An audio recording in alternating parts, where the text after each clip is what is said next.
Ms. Flynn? Here. Ms. Siscott virtually? Here. Mr. Snyder? Here. Ms. Underhill? Here. Mayor Hardy? Here. Thank you, Mayor. Thank you. And I think we have a motion for Debbie to participate electronically. Motion for electronic participation by Councilmember Shantz Hiscock. Deborah Shantz Hiscock should please identify your remote location and reason for participation by electronic means. I'm in Falls Church City at home for medical reasons, participating remotely. Thank you. I move that the City Council approve electronic participation by Deborah Shantz Hiscock in this meeting for medical reasons pursuant to the City Council's adopted policy. Could I have a second? Thank you. Flynn on the second. Flynn on second. Roll call, Ms. Connolly? Yes. Me, yes. Ms. Flynn? Yes. Ms. Underhill? Yes. Mr. Snyder? Yes. And Mayor Hardy? Yes. Thank you. Motion approved. Thank you, Laura. Thank you. Welcome, Debbie. Hope you're okay. So we've got a packed agenda tonight. So first, I think we have a Smart Cities program update. Cindy, is that you? Or Andy? So real quick, before we get started, I have one announcement to share Okay. kind of with council. So we've selected Matt Matuzik to be the city's new planning director. So Matt's currently with Arlington County, where he spent the last 17 years. He's got a broad range of experiences that I think are going to be super valuable to us here in the city.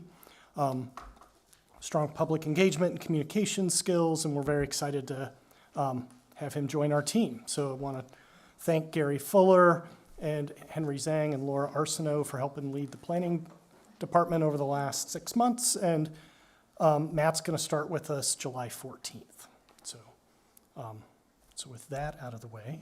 Great. Thank you for sharing that good news. Yep. And thanks to also everyone who stepped up in the planning department while we've had that vacancy. Yep, thank you. So Cindy, I'll turn it over to you.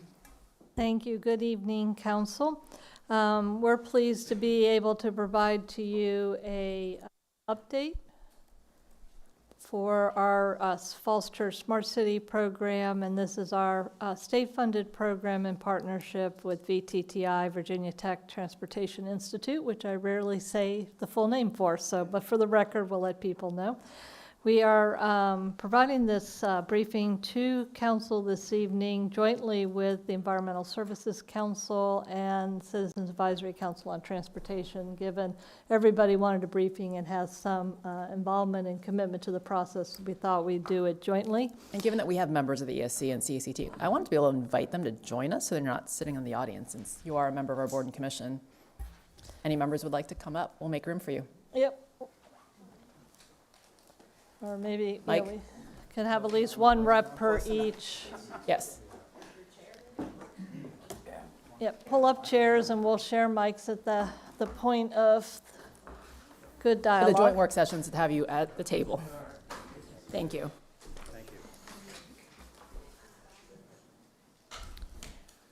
And in addition to our great engaged boards and commissions, we have three representatives from VTTI with us, two in person, and that's Mike Molinar, next to Amanda, and Matt Nice. And then online is Reg Veray, who's been our prime project manager, and now joined by Matt in person, and Mike has kindly driven up from Plattsburgh to be with us today in person. And also we did a staff meeting earlier today, so we are maximizing the travel time. And we do have our new Public Works Director, Amanda Brain, with us this evening so that we can have a joint dialogue and answer questions for you all. As a quick reminder before I turn it over to VTTI for the presentation, this is a project that started in 2021 with General Assembly funded grant in the amount of $10 million, and it was for a connected infrastructure demonstration project. With that, we'll hear a lot about the specific components we're doing, but it's designed to be a real-world test-bed learning lab. So we're excited about this collaboration. It took us a couple years to actually get it off the ground and do work, because we had to do all the grant agreement and procurement stuff, but now, as you know, since in August of last year we had our first ribbon cutting, we are now doing real work in the field, and so it's a great time to do an update. And with that, I'm going to pass it over to Mike and then Reg, I guess, for the presentation, and then we look forward to council's questions and input. No action is requested tonight. This is just a briefing. Yeah, thanks, Cindy. I think we'll go ahead and just introduce myself. I'm Mike Mollenhauer. I direct the Division of Technology Implementation at the Virginia Tech Transportation Institute. We do a lot of work with communities and Virginia DOT for connected automated vehicle development and smart cities technology. And I got a couple of great team members here. Matt's a little newer to our team. Since he's here in person, I'll let him introduce himself. Hi, everyone. Yeah, I work with Mike at VTTI. I live here in Northern Virginia. I have an academic background in researching technologies in automated vehicles and in smart cities. And yeah, I'm happy to be here. Yep. And Reg, introduce yourself, please. Sure thing. Hi, everybody. Reg Ray, Technology Implementation Program Manager under Mike's Division of Technology Implementation. So pleasure to be there with you. Okay, and to share slides, does Reg just go ahead and do the sharing? Yep, Taya will stop sharing, and Reg, you're welcome to share and advance your slides. I will note Yes. as Reg does that, we do have the slides posted on Granicus, so they're available to the public.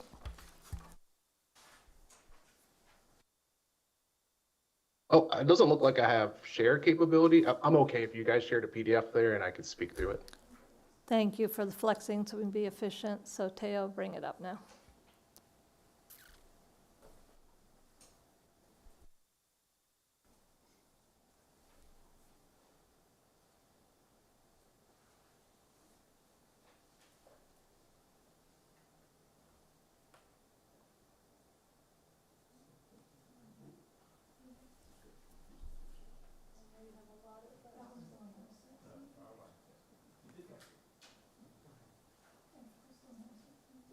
I think it's a different slide deck than that one.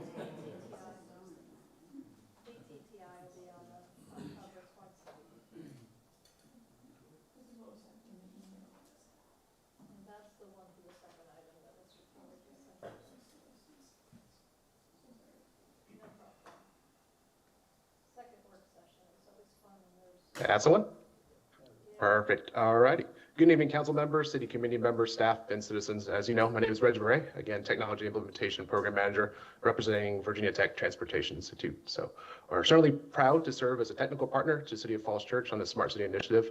And tonight, I'll be walking through the work that's underway, supported by the $10 million grant administered by VDOT. This program is about laying the groundwork, the infrastructure that enables smarter, data-driven decision-making for years to come. Next slide, please. So agenda-wise, I'll begin with a brief overview of the program, then walk through the key technology areas that we are currently addressing, from adaptive lighting, signal monitorization, smart intersections, and the data exchange platform that ties it all together. I'll also touch on project progress, budget, and partnerships, and then open it up to the floor for any questions at the end. Next slide, please. All right. The Falls Church Smart City Program is an initiative that really truly began in 2023 after all the various agreements and items in place, and will run through 2028. As a partner, VTTI has supported the city in assessing the various needs, selecting the right technologies, preparing, coordinating, operating, and maintaining the various deployments throughout the project thus far. These technologies are not just for pilot testing, they're being evaluated in a real-world environment with the intent to scale. And our collective aim is to create a living laboratory that enhances livability, efficiency, and innovation across Falls Church. Next slide, please. So the first item we're going to talk about is adaptive lighting. This major technology area is addressing adaptive lighting, but unfortunately, the current city lighting system consumes energy regardless of need, and they lack centralized software controls. As part of this project, we are supporting a selection of various adaptive lighting systems that would enable activity-based dimming algorithms, automatic outage detection, and sensor packages that can help support monitoring and measuring air quality, traffic, noise, and parking occupancy. So with this system, it's not just about the lighting, it also provides a distributed sensing infrastructure. Next slide, please. Then with adaptive lighting, to date, we've identified specific installation locations based on priority use cases, like smart parking, and crossing safety, as you can see with the various trails and various locations on the roadways there. Right now, we are currently working with agreements with the power utility to leverage their existing lighting facilities or infrastructure. And we're currently testing the sensors at our VTTI facilities down in Blacksburg to ensure quality, communications, and accuracy. Assuming all of those agreements work out and are signed, the idea is to start at the beginning of Q3 this year and wrap up by Q3 2026 with the first phase. We imagine this is one of the foundational systems that will help feed real-time data into the city's future operations just because of their distributed sensor locations. Next slide, please. The one that's of point that you've probably been seeing around the city is the transportation infrastructure modernization task. In parallel to adaptive lighting, we're also helping modernize the city's traffic signal infrastructure. Older cabinets, severed communication links, and deprecated software create integration challenges for new technologies. With upgraded signal controllers and centralized signal system software management tools, the city will have the ability to monitor traffic signal statuses in real time, make changes to signal timing remotely, and will be empowered with data to improve safety and reduce congestion through signal control optimizations. This will also help prepare for connected and automated vehicle technologies in the future. One thing of note too is that these upgrades are modeled on VDOT standards, having a border with VDOT owned and operated infrastructure helps ensure regional compatibility and interoperability. Next slide, please. To date, there's been 7 intersections that have been fully upgraded as part of phase 1. That process involves complete signal controllers, complete cabinets, cellular communications, and centralized signal software. As part of phase 2 that you see in there in blue, all phase 2 physical cabinets have been delivered to the city.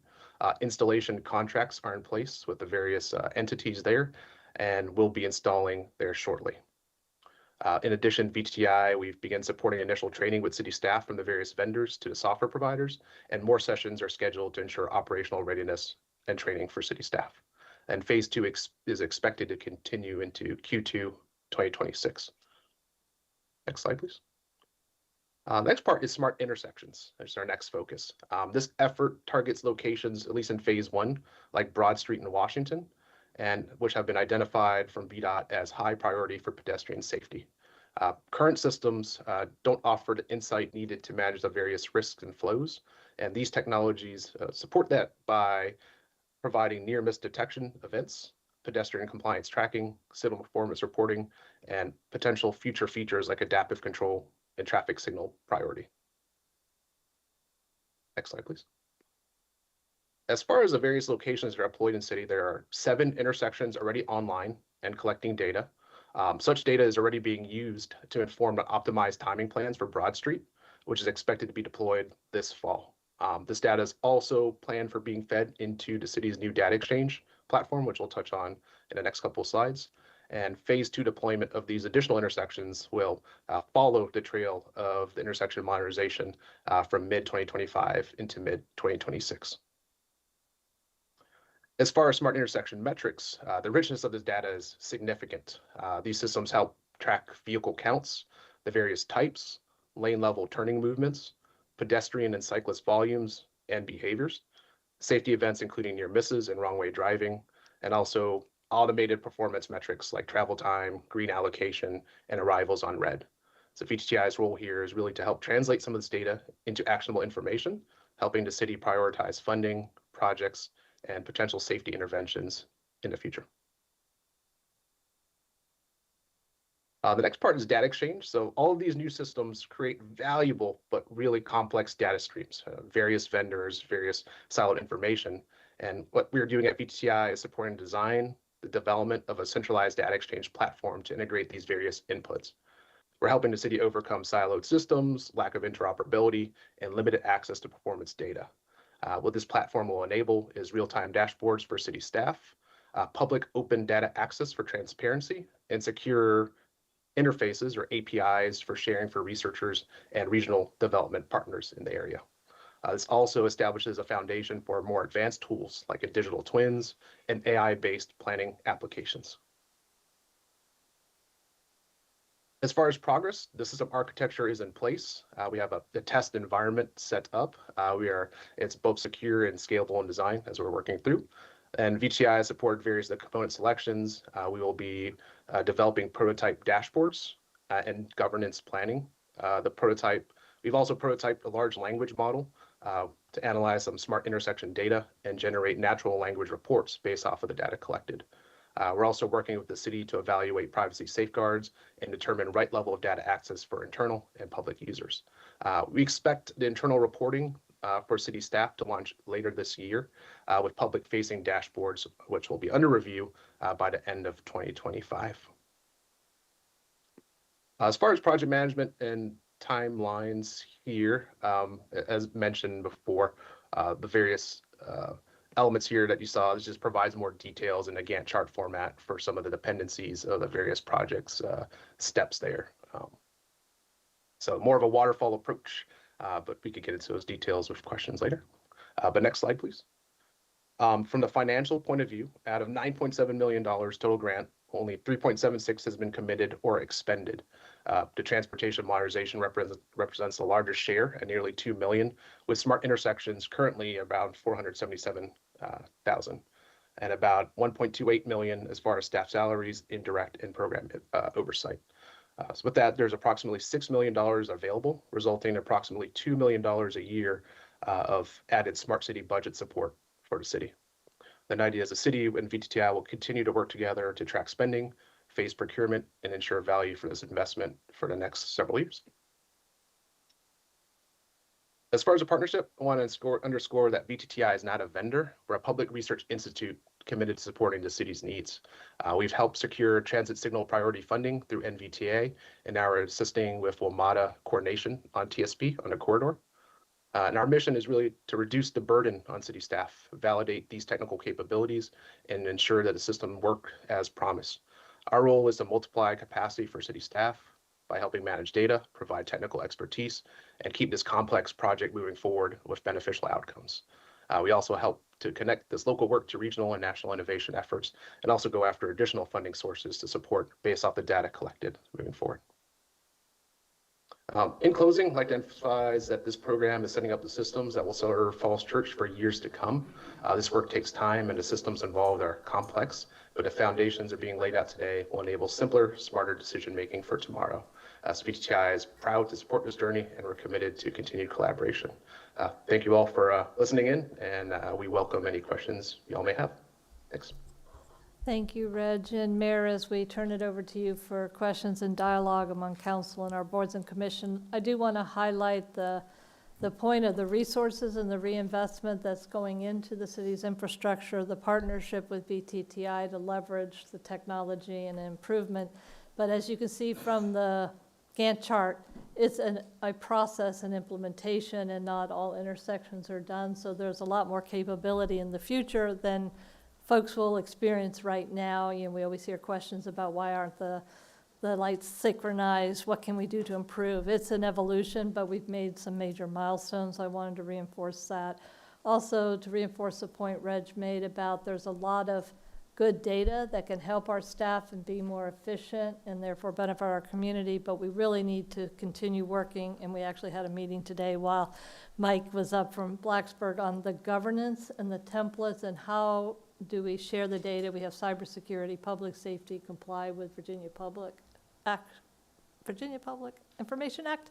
So that's a work in progress, but we're making good headway. So I just wanted to have people excited, but also set expectations.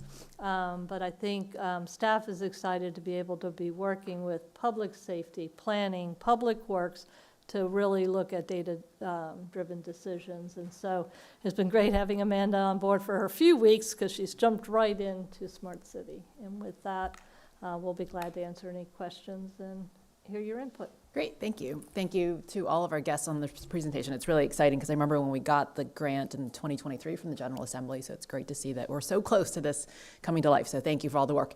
I'm going to open up to questions from our guests first, so from CACT and ESC members, and if there's other members that have joined since we started, please join us at the table because you are our guests for this joint work session. So, Chair or...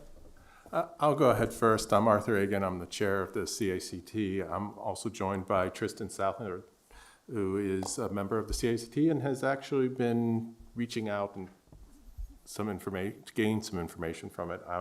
really excited because what we have seen so far really highlights the potential here.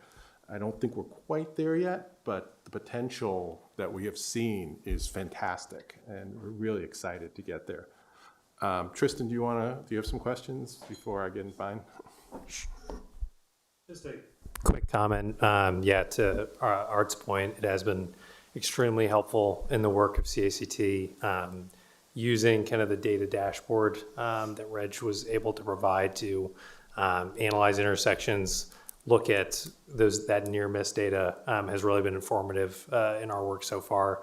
The one area where, to Reg's point about progression, that we are interested to see is really enabling the facets of the program that monitor compliance with the intersection. The near miss piece is really helpful. But as we were thinking about specific intersections, talking through specific traffic scenarios, the one area that we really emphasized and thought would have a lot of data is monitoring that compliance piece. So no immediate questions, but we just want to reemphasize we're really encouraged by what we've seen so far. And that piece specifically, I think we're excited to see come along, hopefully in the near future.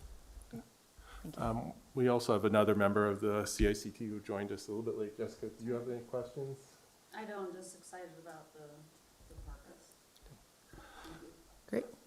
One question one major question, we had a first view, kind of design view of the new path at Shreve and across the path at Haycock, and one of the questions I had for that was whether the two new traffic lights going in on Haycock, as well as the upgrades to Broad and Haycock, and then there's another traffic light on Broad for West Falls, are they part of the program? The map on the deck kind of stops right beforehand. It goes off the chart. Are they part of the program? How are they being addressed? Are they going to be hooked into it for the data, but maybe the equipment's not there? What's the situation with those? It's 4 traffic lights. Yeah. Sorry, Red, you want to follow up with that then? The plans for the new lights? Yep. Absolutely, yeah. So we worked with the contractor consultant on there to spec the various equipment. So those should be installed as part of that project, and we should get access to it. So that was a plan from our last discussion with the contractor of putting that equipment there. That sounds.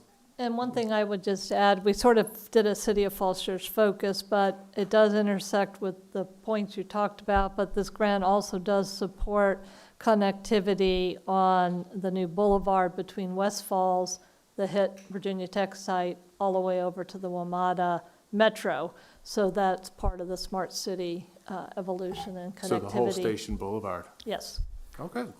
And Reg, Great answer. Reg, can you also clarify that includes both the signal system upgrades as well as smart intersection technology at those sites?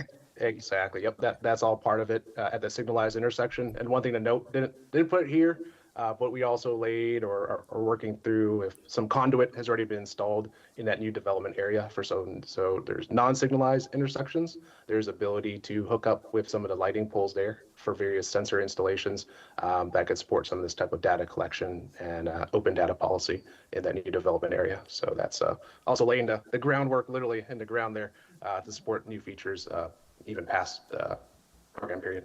And for this briefing, Reg mentioned it briefly on smart parking. We do have a smart parking component of this grant, but we're not really there yet, so we focused on the intersection modernization, the data, and then the adaptive lighting, but that will also tie in as well in the future. Okay, ESC members, do you have questions or comments? Good evening. Mike Trauberman. I'm the vice chair of the Environmental Sustainability Council. I'm Lauren McLynch. I'm a member of the Environmental Sustainability Council. A new one at that. Yes. Too. Welcome. It sounds like a great experiment, I guess we're doing. Is that fair to say? Is it an experiment, or has this been done in other jurisdictions? We like to call it a living lab. A living lab. So we're bringing things in and doing a reasonable job of trying to make sure that they're going to work and integrate appropriately and bring benefit. Right. And then if there is positive outcomes there, we would like to help scale to make use of those technologies that are effective. Gotcha. And, there is a slide about environmental benefits, and, you know, we're very focused on reducing greenhouse gas emissions, energy use, making the town more pedestrian, bike-friendly, micro-mobility, provide mass transportation. And I'm just kind of curious on your thoughts as to how all this can benefit, can kind of make progress in some of those areas of, reducing energy use and so on and so Sure, forth. yeah, so, I mean, obviously, reducing congestion, right, it really helps with the air quality issues. We do have the potential to also deploy air quality sensors as part of the adaptive lighting, right? So you can add a various suite of sensors at various points where you want to do measurements, so we could also help you measure and understand, what types of events or what conditions are causing elevation or depression in those levels. And then there's light emission is also supported through these adaptive lighting program, because we bring down the level of the light when there's not activity that really warrants it being there from a safety perspective.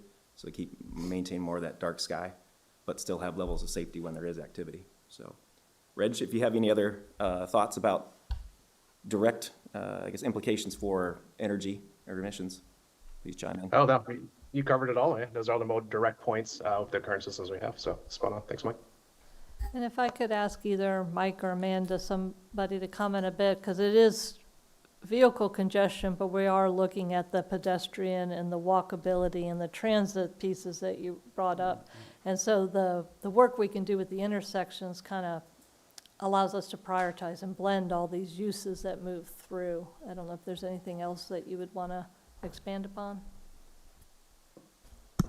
Sure. I mean, just as you mentioned, as we think about traffic signal optimization, we're not just optimizing for vehicles to go faster, right? We're, of course, as you mentioned, we're focusing very much on pedestrians and cyclists and transit and how the whole network can be safer. So that's how we'll work out how it all fits together. My comment to add is when you can sense something, have a piece of data in a persistent manner, that really enables new way of thinking capability when it comes to understanding how we're talking about air quality, talking about cyclists, pedestrian safety, things of that nature. If you, in the old paradigm, traditional, you might try something new crosswalk, and your feedback is not as good as it would be now with the idea of like, we can see if it works or it didn't work with this kind of new paradigm. So that's the living lab component that I'm just trying to underline with what Mike was talking about. One of the things, we have a community energy action plan in the city, which one of the big components is vehicle miles traveled within the city. And right now, we get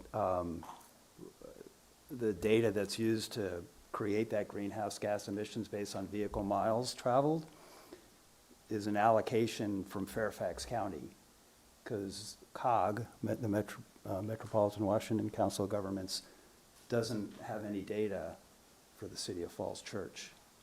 And we kind of find that a little frustrating, because it's, we think maybe we do better than typical Fairfax County. So this kind of data, if that's somehow available, because it not only includes, I think, the city, it just really tries to track vehicles going through the city, whether they originate here or end here or just passing through. And that kind of thing would be very helpful in terms of our planning for our community energy plan. And one other thing is, I don't know, would this help, plan for, maybe, where a public transit option would be better suited, or a shuttle that maybe the city, we used to have the George bus, those kind of things. Does it help the city think about those kinds of things? Absolutely. It could be a real enabler in some cases. I know when we helped support the deployment of the relay shuttle that was over at the Mosaic District and the Dunloring Metro, we had to have these connected technologies at the intersections to help support the vehicle being able to traverse them because they're large, arterials, right, with many lanes of traffic, and the vehicle just wasn't that fast. So having that supporting infrastructure can really help with that. And even with, non-automated vehicles, of course, we can support the transit signal priority as well to help your bus and mass transit system stay on track, right? So making sure that we're not inadvertently delaying when we could let them pass through. Thank you.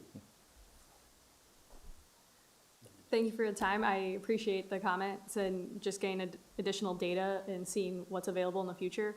One of the things with the energy action plan that we're looking at as well is scaling for electric vehicle plug-ins and ability throughout the city, or if it was to be to a resident's home, giving them options there for public use as well. So I'd be interested in getting more data on what types of vehicles are available or like running through the city, and how much we would need for those, how many plugins we would need for supporting that effort, if that's possible.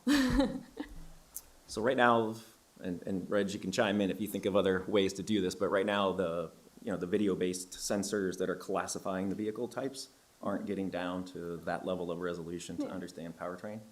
I'm trying to think of how else we could do that with what we have envisioned right now. Yeah, I'm not sure what your sensors were collecting in terms of emissions and things like that Yeah. either, so. Well, yeah, I mean, that, again, air quality is a piece of that, and we would be able to give a report on that. And, to some extent, electric charging could be potentially built into the smart parking system sometime in the future, so you could potentially look at utilization based on that opportunity, I guess. Yeah. Anything else from the ESC? Great. Thank you for joining us. Okay, council, do you have questions or comments? Justine? Just one quick question, but first, thank you. This is all very exciting. I love collecting data and then using that to inform decision-making, so this is a really wonderful project. Could you talk a little bit, the smart parking was mentioned, I know that that's something that's not being deployed now. Could you talk a little bit about what smart parking is or what it would be if we were to start doing that? Yeah, that's where we would work with, we'd identify, I guess, the parking availability, of course, within the community, and then identify ways to have either real-time or near real-time identification of where there are vacancies in parking and be able to help share that data out to potential providers. And the idea is to make that as streamlined as possible so people are not driving around hunting for parking spaces, but also have an easy way to pay for those options. Yeah, and it could include things like demand pricing on parking as well. That's something we'll have to dig in, with everybody to understand whether there's appetite for that. Would that sort of smart parking system involve a sensor underneath parking spots such that when we're repaving roads, that would be something we need to put in? Or is it simply like a camera-based system, or you don't know? Both technologies are available, as well as you can actually have fleet vehicle-mounted sensors nowadays that are, as you drive the fleet vehicles around, they're in real-time monitoring what's open or what's vacant and what is not, and that can get fed back into the system. So when we go to the point of understanding which technology we're going to support in deployment, then we will make those trade-offs with you all and come up with what gives you the options that you feel you need to manage it. Could you give a time scale? Like, are we for this project, and like by the time we get to smart parking, are we talking 5 years, 10 years, 2 years? What's the sort of time scale here? Yeah, so 2028 is the end point, so we need to have all of our funding encumbered by then. And I think, Reg, can you refresh my memory on the Gantt chart when the parking element of this will kick out? Were you specifically asking about parking or the whole program? I was curious about the whole program, but also, I mean, if parking's something that's later out, how long will that be? Yeah, why don't you comment on that, Reg, if you would, please? Absolutely. We try to do two birds, one stone with the adaptive lighting. If you go to one more slide, back. One more or two more. Well, I can speak to it. So some of the sensor packages provide camera-based sensors. Then just right where the light poles and the luminaires are at provide a perfect field of view of the parking lot. So the idea is we leverage that for just overall park area, like the Park City Hall and Maple parking and so forth. Yeah, the sensors would sit on top of those lights, have pure view of the parking lot, and be able to detect occupancy based off the lane. So it doesn't even need to be streaming video. It could just be a picture that's taken every 5 minutes and just bounding boxes on vehicles and in parking locations to inform on occupancy. And that data becomes available through API. So that was the first stab, or the easy way in, was leveraging adaptive lighting in a distributed sensing environment. We did do initial review of other parking sensors, but that is something we'll be likely trying to get into probably this year, I believe, and it'll probably be a 1 to 2 year type activity, at least for the first phase. That's the goal. So we're trying to get it going with adaptive lighting and hit all these various program areas with this. We're just working on that agreement with the power utility to get it going. So. If I could jump in, because I also had a question around smart parking. So I've been interested in smart parking at least since like 2018. So this is exciting that we're close to it. If I could kind of suggest prioritization, because we've had a number of parking studies done in the city, probably at least 3 in my memory. All the parking studies actually say that we actually have more than enough parking. No one ever believes us. And it's really unlocking the parking and getting people to those spaces that are out there. And so especially in the downtown, core downtown, the 100 and 200 block of Broad and Park are where we have some congestion. And a lot of people just can't find the available spaces, whether it's in the shared parking lots or on the street. And so if we can accelerate deployment of that, I think you'll see a great opportunity to test out the technology here. Okay, yeah. We'll Thank you. work that into the plan. Great. I guess with the Great Streets repaving coming up, if we did end up wanting to do sensors. Yeah, I don't know if you're going to do the magnetometers, because I've researched all this too and talked to vendors. They have magnetometers, and it sounds like you guys are doing cameras instead. There's a variety of different technologies, and it's a fast-moving field, as you can imagine. And so there are pros and cons, right, to both. And I think we would like to do a harder study of your environment, right, and then understand what, putting those types of technologies in the pavement, right, can be a challenge and can lead to other issues with roadway maintenance and things like that. So we'd want to take a very hard look at that and it doesn't necessarily mean we have to pick just one, right? Because we're really looking for a way to determine occupancy, right? And that's it. So we could make a combination of different technologies while trying to keep an eye on not making the system too complex. Yeah. I think that part B to that would be helpful is we actually have a number of shared parking agreements with the garages in the city, in the downtown.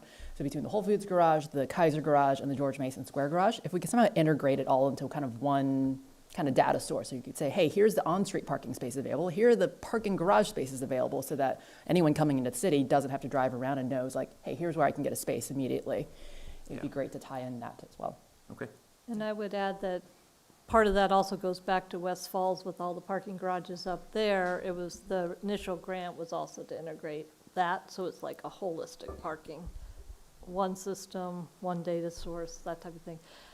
This gives me a great opportunity to talk about maintenance and ongoing operations, because testing this stuff needs to be what is the right tool and adaptive lighting versus in the ground.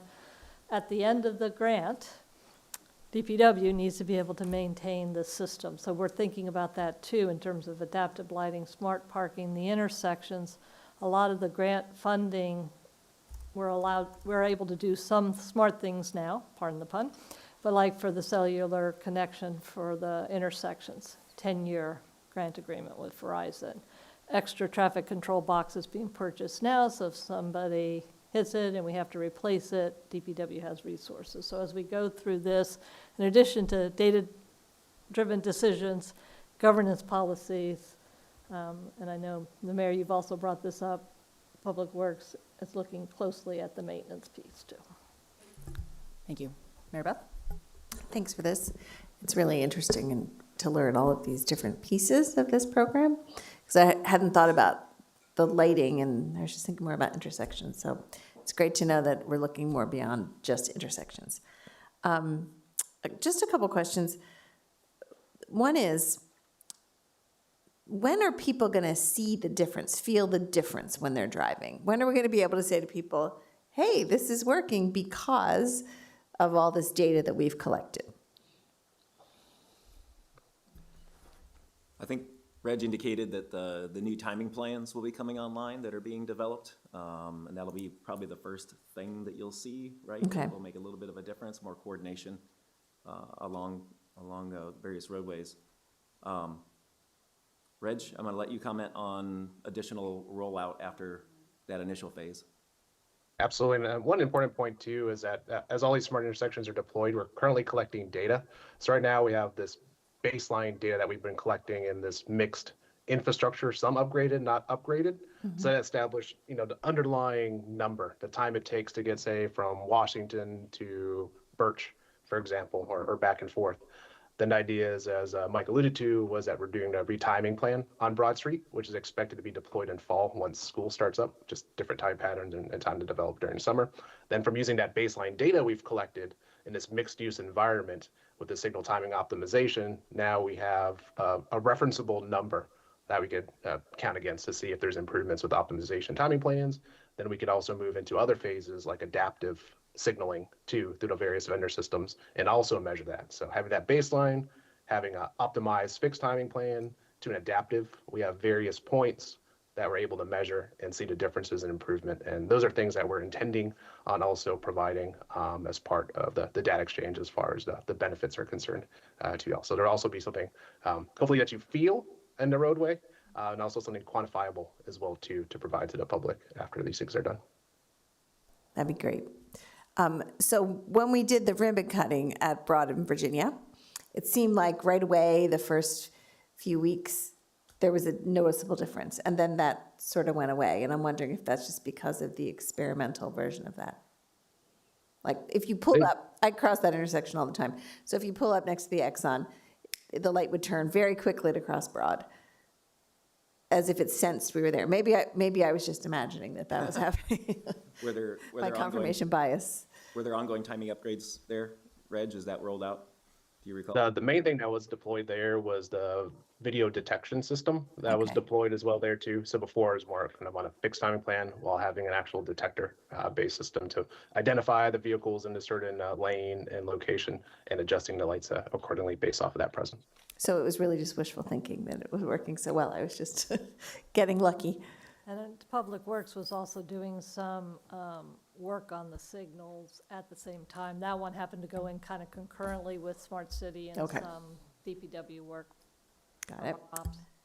And then my last question is just a more general overall question about all of this, and that is, as we're tracking cars, are there any privacy concerns about this, that we are literally tracking people, or are we just doing counts, and how are we protecting privacy?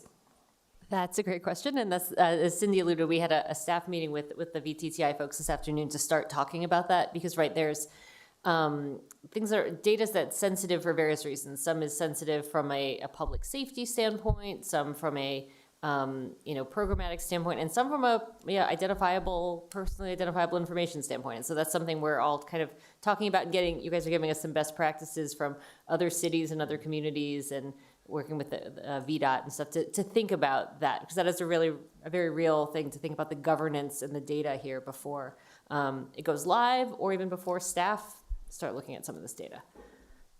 Okay, thanks. I'm glad you're keeping that in mind. Yeah, and right now, because we're under the research framework, Virginia Tech is protected, because we don't want that out till we have the governance and the policy piece. And you can have less granular, less visibility, so we don't have faces or licenses and plates. So that's the kind of thing we're really starting to delve into now. Working with the city clerk's office now, and before we go final with the city attorneys. Debbie, you have your hand up. Thank you. Mary Beth kind of got to the essence of my point, which is I think that in my experience working with some of the other jurisdictions and some different pilot programs on Smart City Works applications, the biggest hurdles are not the technical hurdles. It's not managing the data, assessing the data. It is that privacy component. It's the legal component. It's the concern about how long you store data, how you use the data, and is it traceable, trackable, et cetera. So Reg in some ways has the easier job of the tech, not easier, but I think, relying on Sally and legal authorities in Northern Virginia and the state of Virginia who have been doing this already. There's been a lot that's happened. I know Arlington had some great pilots that they couldn't complete because of some of those privacy issues and how and where the data was captured. So I look forward to seeing how we can positively work through some of those things and use the technology that's out there. Sorry. Is that it, Debbie? Debbie, Yeah. is that it? Did you have more? Yeah. Okay. Dave? So I wonder if we could go to slide 6 a minute, because I think this illustrates one of the critical elements of this program. It's the one with all right, go to slide 8. Slide 8. The one that says smart intersections. Okay, that's the one. So I think this is probably the best illustration of the upside for the city. Our number one public safety concern is highway safety related challenges. And I think this one well illustrates one of the real values of this program. Can you explain a little bit that photo with the sort of the heat element? What is that telling us, and how can we use that in the future? Reg, why don't you go ahead and take that? Yep, sure thing. So these represent the various pedestrian crossings outside of the designated crosswalks. So the eye there, that is Washington and Broad, right at the intersection of the new Whole Foods. So you'll see some of the various crossing patterns that originate and go across, as well as some of the transit-based ones as well there too. So this basically understands pedestrian and VRU movements in and around the intersection there, and the origin destination they take around that intersection. Okay, so I just think this is a very good slide to focus on in terms of the upside for the community. The other slide I want to focus on is the partnership slide, and just talk about that for a minute. That's the last slide. So this gives a kind of a window into how complicated it is to do a major transportation project. To begin with, the funding streams are federal and state. The NVTA is the source of not only the transit signal priority for the region, but is also the source for more than $15 million in grants. For example, the intersection of Broad and Haycock, for example, that's an NVTA grant. We would not have the capability to do that without that NVTA grant. And then the Smart Cities program fits into that. And then the Northern Virginia Transportation Commission has been working for years on a federally chartered program to work on bus rapid transit for Route 7 from Alexandria to Tyson's Corner. And that in turn is moving through the planning stage now, involving multiple jurisdictions in Northern Virginia. And this particular project fits in well as our participation. We're not going to create new lanes. A dedicated bus lane would be an extreme challenge here, but we can make the traffic move more effectively and provide the buses priority to make our contribution to the bus rapid transit that would have major both transportation and environmental benefits. Finally, one of the things we've heard repeatedly is because of tie-ups on Broad Street in Washington, we're getting increasing volumes of dangerous traffic in our neighborhood areas.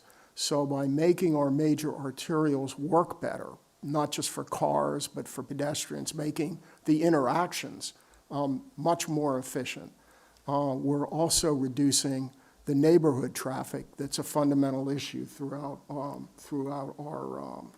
our city.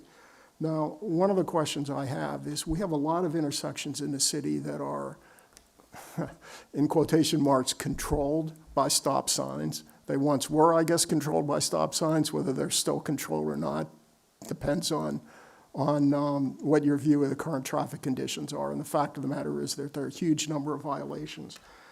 Does this technology and the data collection, is that something that's transferable to other types of intersections beyond just intersections with stoplights, so that we could learn from this and apply technology effectively to better plan and enforce highway safety throughout the region, throughout the city, even in intersections that are controlled by stop signs rather than lights?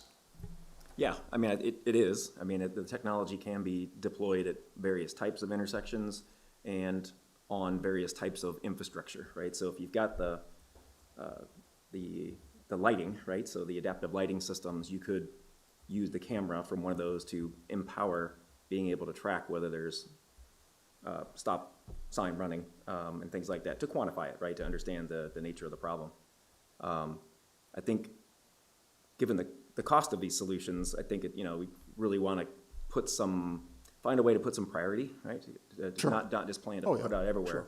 And or a program where there's a temporary deployment that could be done while during a study period, and then maybe you move the equipment hardware elsewhere after you learn what you can learn from that intersection. So I think there are a couple of opportunities there to be able to support it beyond what we have currently in the plan. Great. Thank you very much. Erin?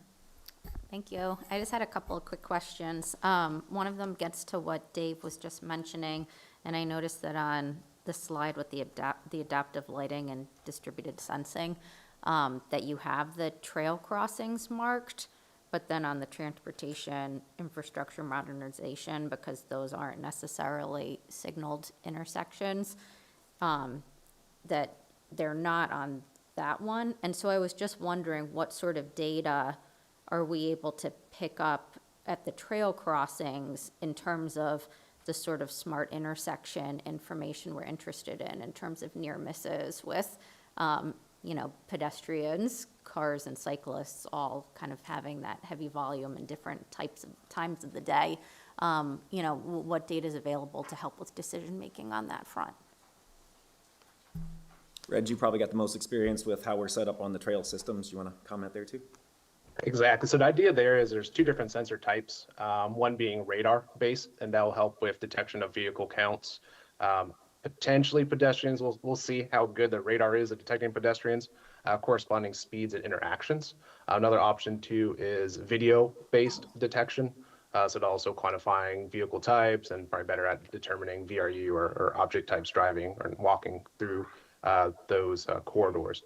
The systems so far aren't as advanced as that safety system that was showing that heat map, though we will see what new features become available. It is video. There could be some machine vision type processing that we could process in that to identify near miss events, but currently the vendor that we have doesn't provide, or at least the one selected for that, doesn't have that near miss capability yet. It's only at the more signalized intersections, and that has to do with compute power and power availability. Right now, we're just literally hanging a sensor on top of the luminaire there to get that view. So that's unfortunately the limitation right now, but that could certainly change with different technology packages in the future there. Got it. Yep, that's helpful to know. And then my only other remark is just a comment on sort of thinking about using the data and who it is available to and how we get staff, trained well, or what the overlays look like, and making it aggregated or disaggregating it depending on who needs it for what purpose. And that both on that and the privacy implications, that maybe it makes sense to kind of put that on a GovOps agenda item or something, so that we can look at that a little bit more closely in terms of like cross-departmental implementation of something like that, and then maybe what the governance model might look like for privacy considerations. But that's all I had. Thank you. Laura? Thank you. Thank you for this presentation. Most of my questions have been asked, but just a few quick ones. I think that's a great idea, Ms. Flynn. I know we've talked a lot about, making sure we have the staff and the budget and things trained and the right budget when we bring in these sorts of technological advances. And so I know that we've talked about this. So I think that will be a piece that we will definitely need to explore to make sure that we've got the infrastructure set up.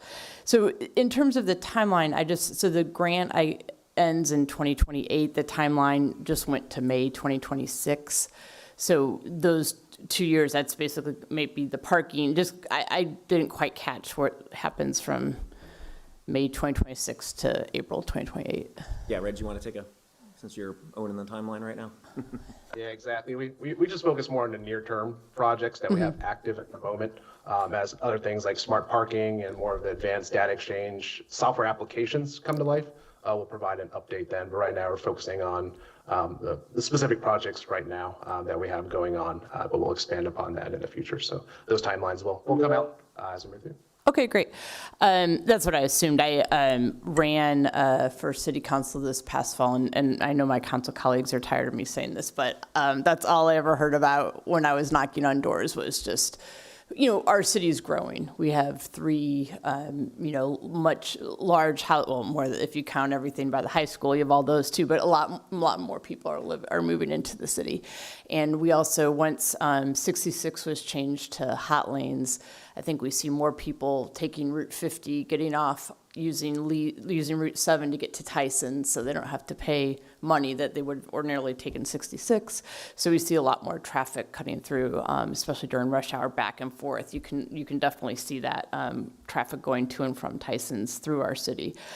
So I did receive a lot of complaints, and I'll be probably campaigning again this fall. And so I know that certain people will say, "Well, you told me that smart cities," because I did. In talking with the mayor, we're getting ready for my campaign, I promised everyone that smart cities, all this technology is coming. So it's good that I can say that we are definitely making progress, and that we'll be, it shouldn't be too much longer till everything is in place and we'll really start to see something. I think the parking piece is a great addition to that. I didn't realize we would have that option, so that's great. I loved the heat map. I think, with our new Hawks, I'm hoping on Broad Street, we'll see less of people jaywalking across the street. But I think Mr. Snyder's comment about the stop sign, one of the things, and I know we have to prioritize in terms of budget and staffing and all that, but there are certain stop signs.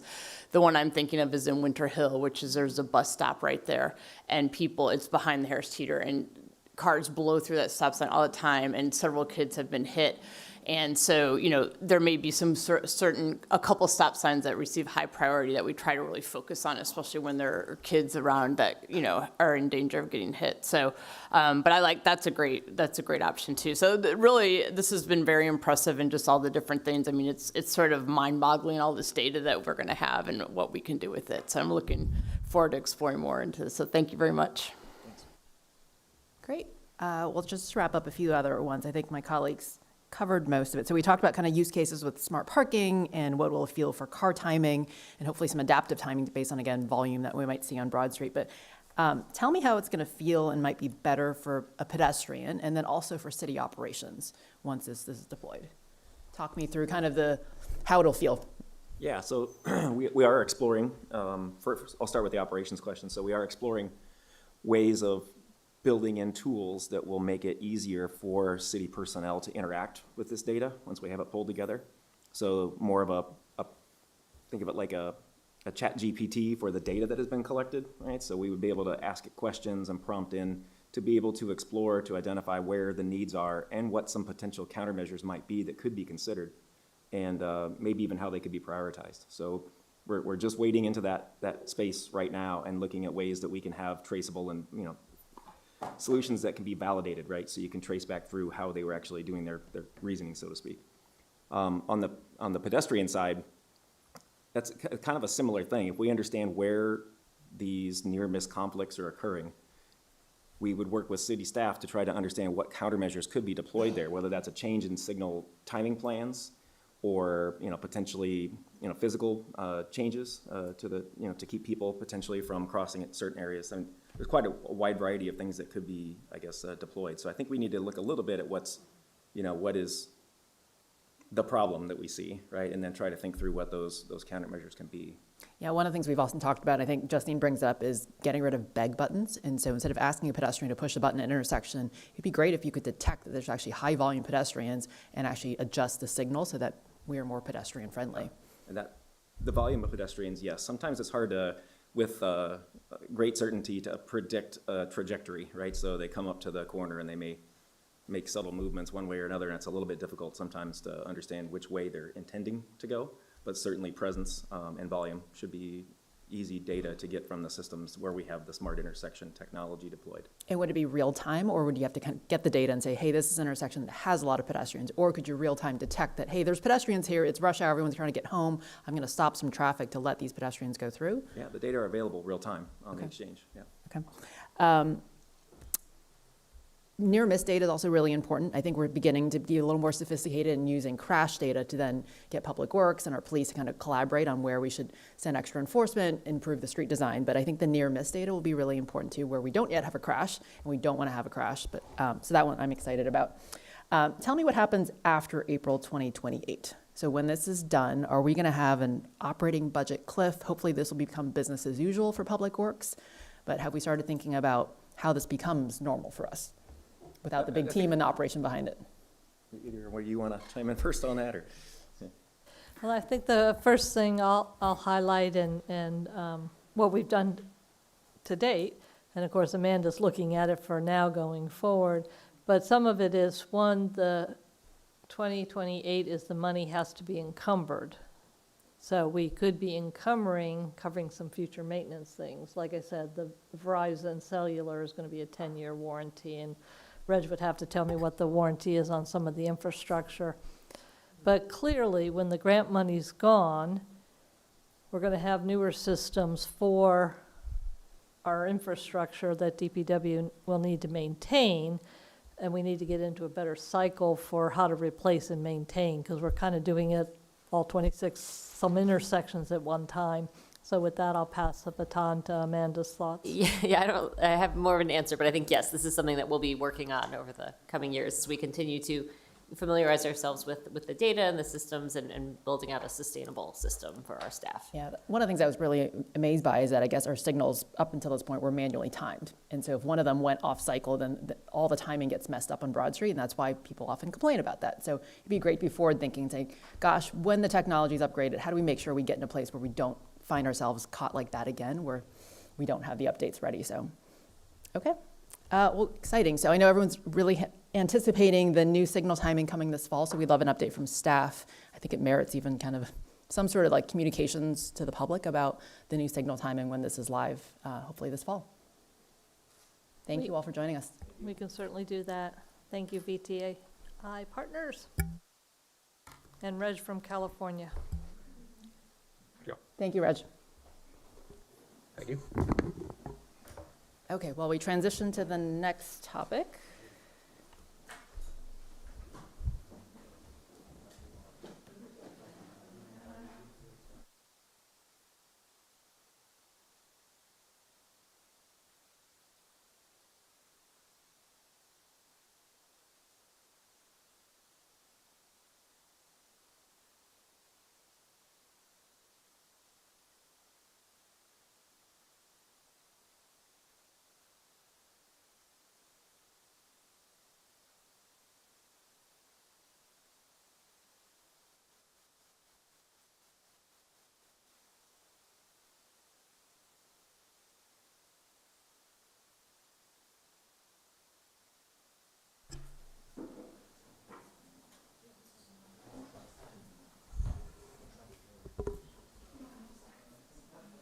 Are we going to start with the staff report? Yes, so I'm going to turn things over, well, if we can give us just 1 minute Oh, here. okay.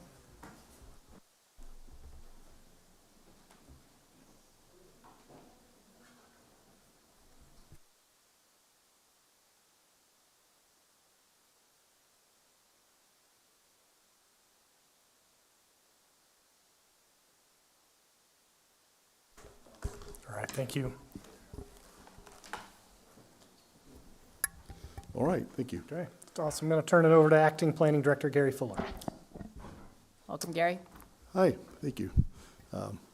So tonight, we're going to discuss a rezoning application. It's the first time you've seen this, so we have a work session tonight. So we wanted to introduce that to you. For staff, we have Henry Zhang here to present. Then we have, you want to introduce your team? So. Yes, certainly. My name is Andrew Painter with Walsh Colucci, speaking on behalf of Madison Homes. And I am Andrew Rosenberger with Madison Homes. The Andrews. The Andrews, in stereo. Yeah. So So we'll start off with a staff report for background from Henry, and then the team will have their presentation, and we'll have a discussion after that. So thank you. Thank you, Mr. Fowler. Good evening, Madam Mayor and members of the council. My name is Henry Zhang. I'm the lead reviewer for this case. Council is requested to provide feedback and guidance on this first submission of the proposed 106 and 108 South Lee Street rezoning application. I will go to lines 111. Basically, the subject side involved 2 lots, total of 0.5 acre, currently in the R1A zone district. The applicant proposed to rezone those 2 lots to recently amended the T1 transitional zoning district for the development of 12 new townhomes to be sited in 2 rows access will, where a 36-foot wide private alley off of the South Lee Street. That resulting density about 24 DUs per acre. For comparison, current R1A zone is lower residential density, which has 4 DUs per acre. I will go to line 187.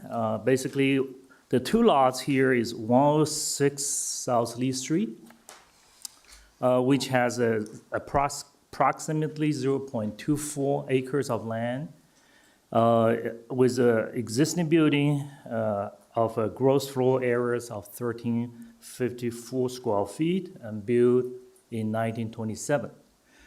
108 South Lee Street with 0.26 acre plus and minus lot size and 1,208 square feet of the gross floor areas was built in 1978. You can see from the age of the construction, they are very old. Before I go to the major issues identified during the staff review, I would like just to make 2 points here, a very important point, because a lot of citizens ask about this. Basically, on line 225, property is always facing a possibility of being rezoned in Virginia. Basically, as the Virginia Supreme Court pointed out, there is no vested property right in the continuation of the land's existing zoning status. Point number 2 is that line 256, approval of conditional zoning with proffer in the state of Virginia is a legislative action. Only the legislative body of locality, in this case the city council, has that final authority to approve any kind of rezoning request. This kind of approval basically under the fairly debatable principle, that means the threshold is very low.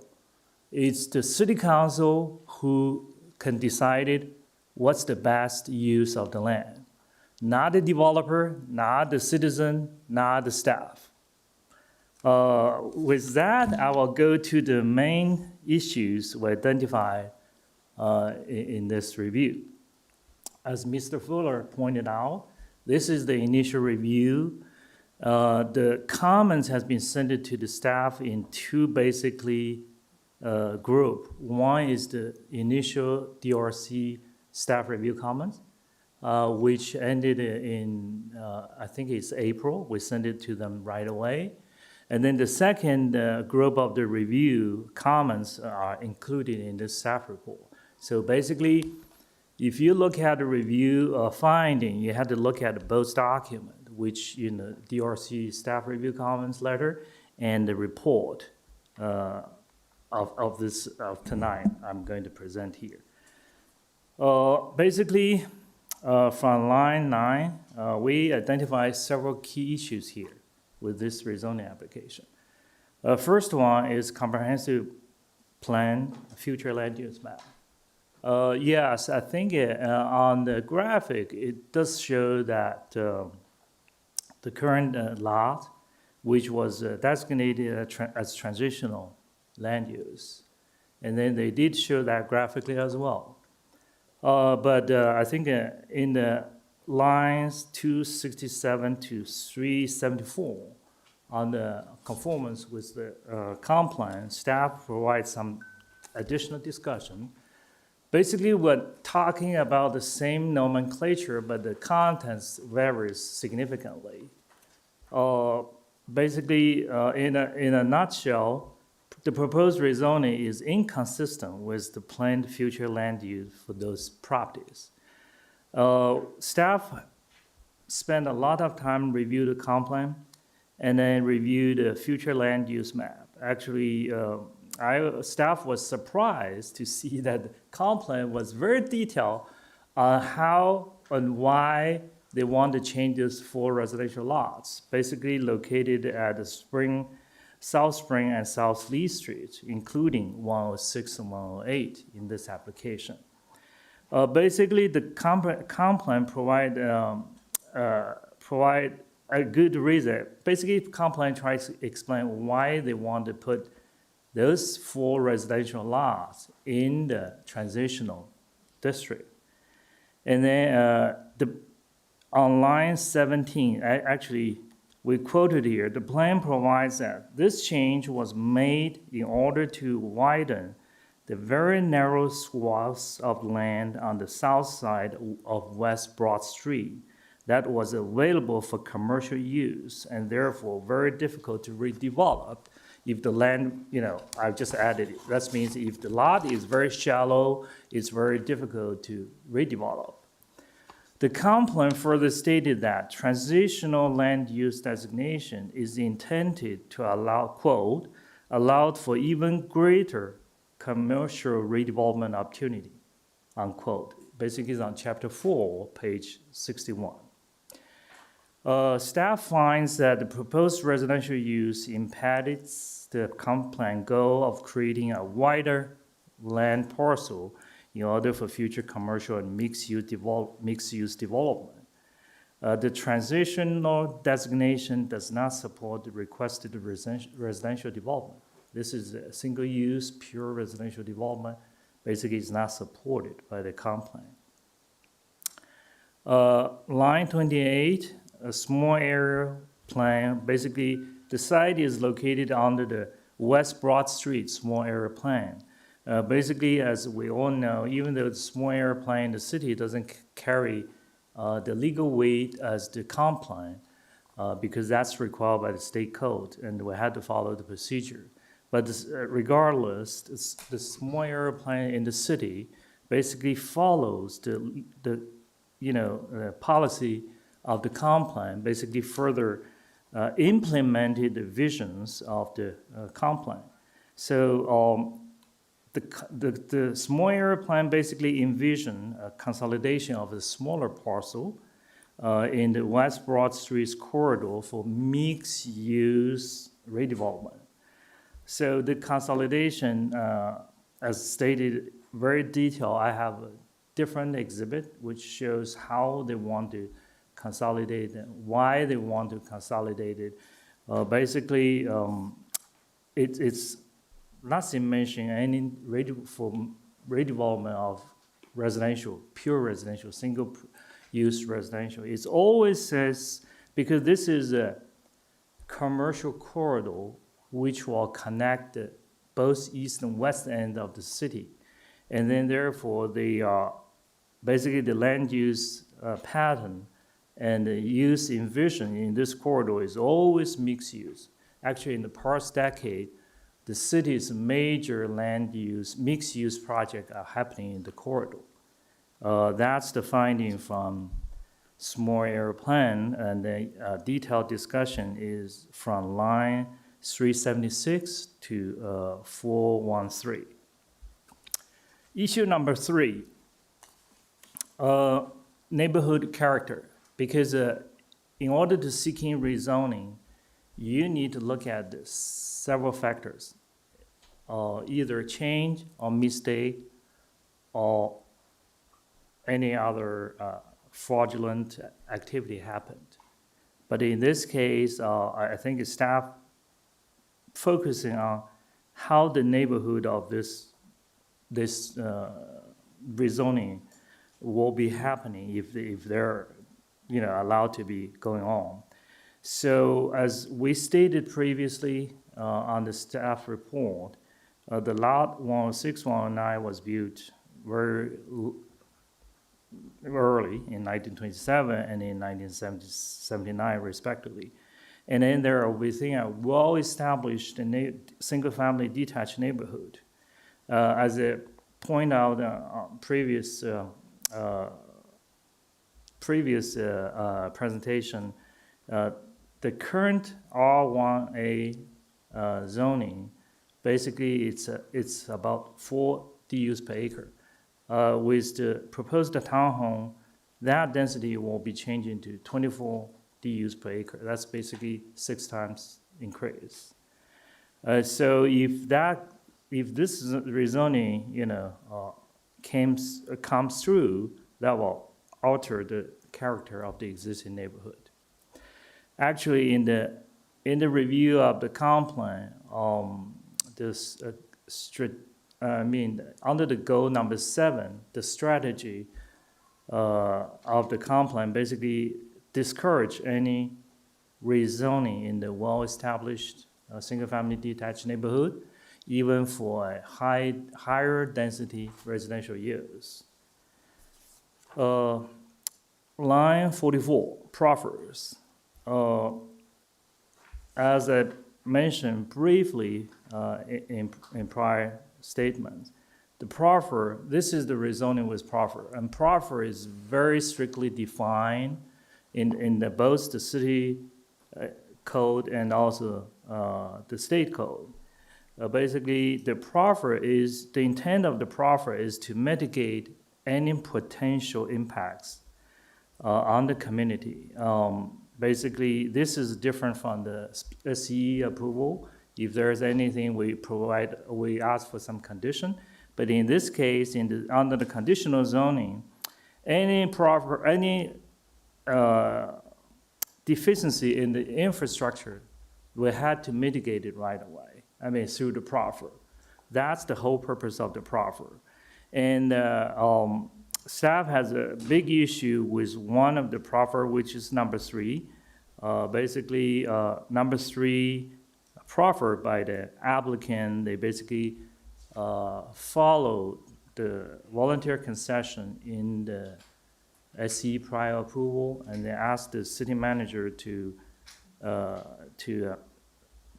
amend some minor changes down the road. But as I stated previously, rezoning is a legislative action. The council cannot delegate legislative authority to the city manager. So we specifically asked the applicant to remove that proffer from the proffer statement, and of course we have additional comments also provided to the applicant. Line 56, infrastructure. Sufficient infrastructure is needed to support any proposed development. That's the key factor in deciding if the rezoning application is approvable. Specifically, for example, if you have an existing school, you have 100 capacity for 100 students, but the proposed rezoning added 2 students, and then the applicant had to mitigate how we're going to deal with these 2 students. They had to prefer that. They had to propose a proffer in their proffer statement, to mitigate. So any any inadequate infrastructure will have to be addressed right away by the proffer. And then in this case, additional analysis need to be done, but staff did identify that we don't have sufficient pressure in the sewer system. And also this larger areas, I should say the vicinity of the site experienced flooding, especially along the north Lee portion Those are the things we need to further review and need to identify. Line 62, physical impact. That's also one of the important thing in any rezoning. Need to look at the possible impact on the existing neighborhood. And in this case, staff did identify that the building, the proposed townhome, will be up to the maximum building height in the T1 zone, which is 45 feet. The existing single-family in the R1A is basically at 35 feet in building height. That means the proposed new townhome is up 10 feet taller than the existing single-family detached. And when we look at the different building height, we look at the setback. Basically, staff basically recommend that applicant either increase the building setback to a 1-to-1 ratio, or just reduce the townhome height to 35 or 40 feet or below. Line 81, affordable housing units. The applicant did, proffered to provide one affordable unit. If we calculate that, that equates to 8.3% of the total unit being designated as affordable. Because this is a rezoning application, so we had to look at city's policy and plan, and basically they need to provide additional public benefits in order to be reviewed as a better or on top of what the city normally requires. Therefore, by doing the simple math, staff recommend at least 2 units should be designated as affordable units in order to be greater than the by right scenario. Last issue is the line 90. Basically, it's a buffering. This is not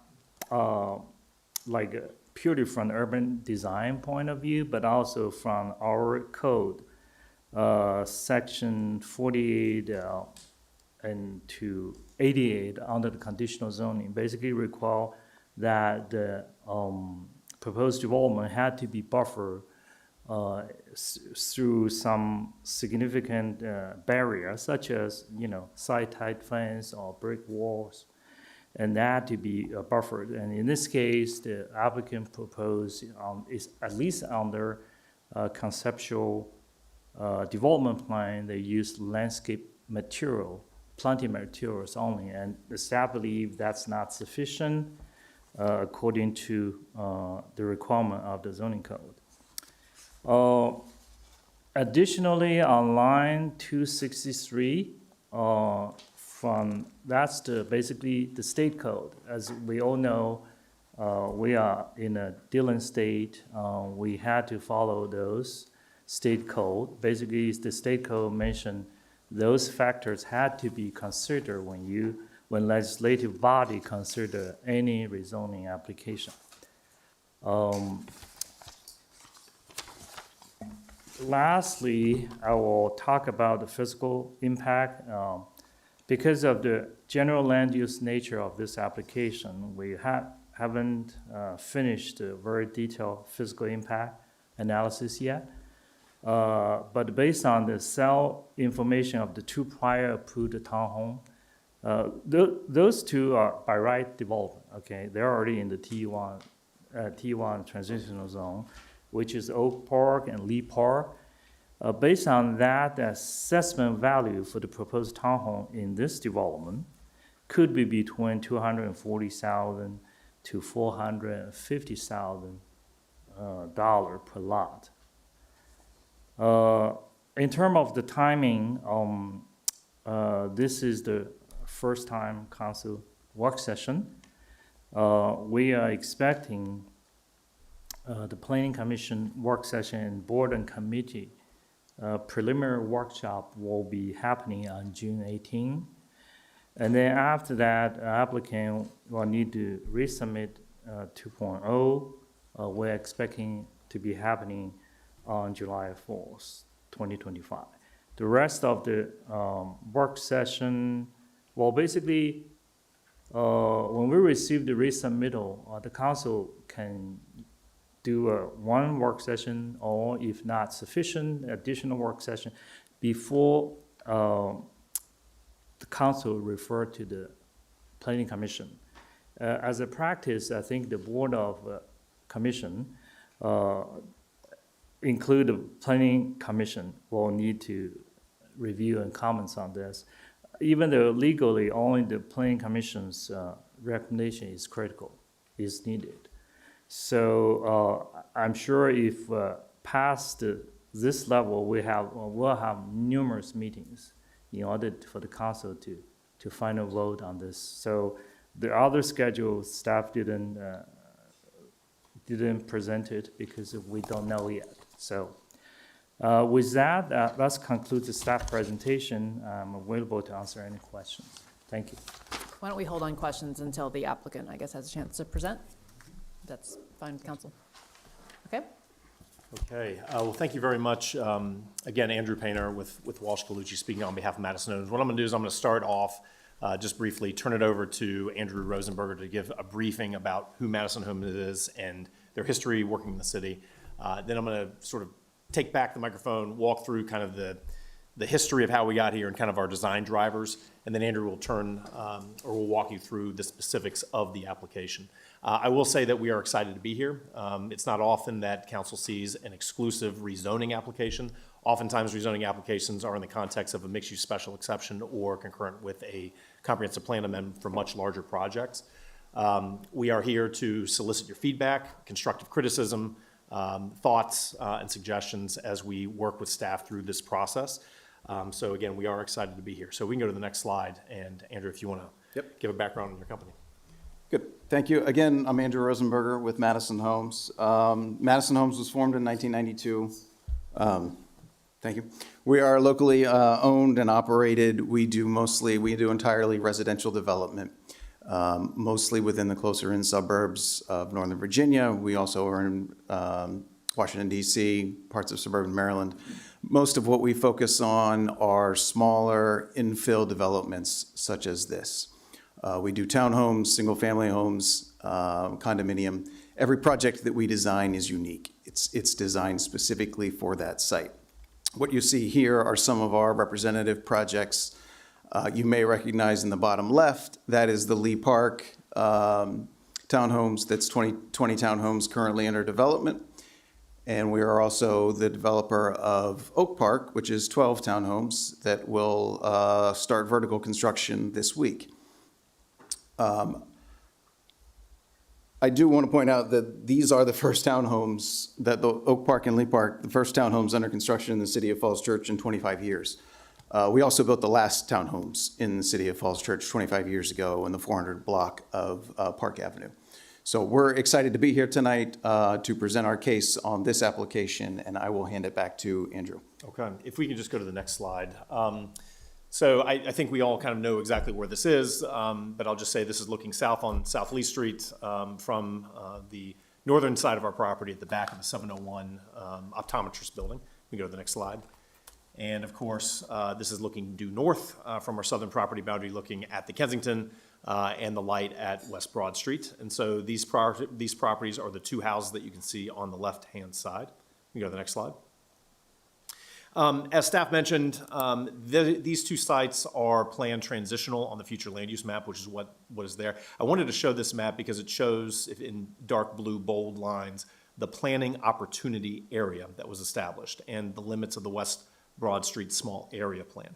So these two properties are at the southern edge of the planning opportunity area. They are single family today in character. They are zoned R1A. The areas that are to the south are planned to retain their stable, established residential character and not be rezoned permanently. So this is, again, is the southern boundary of the planning opportunity area.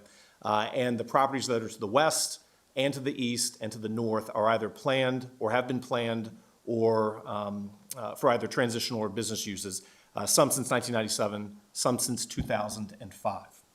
So I just wanted to mention that.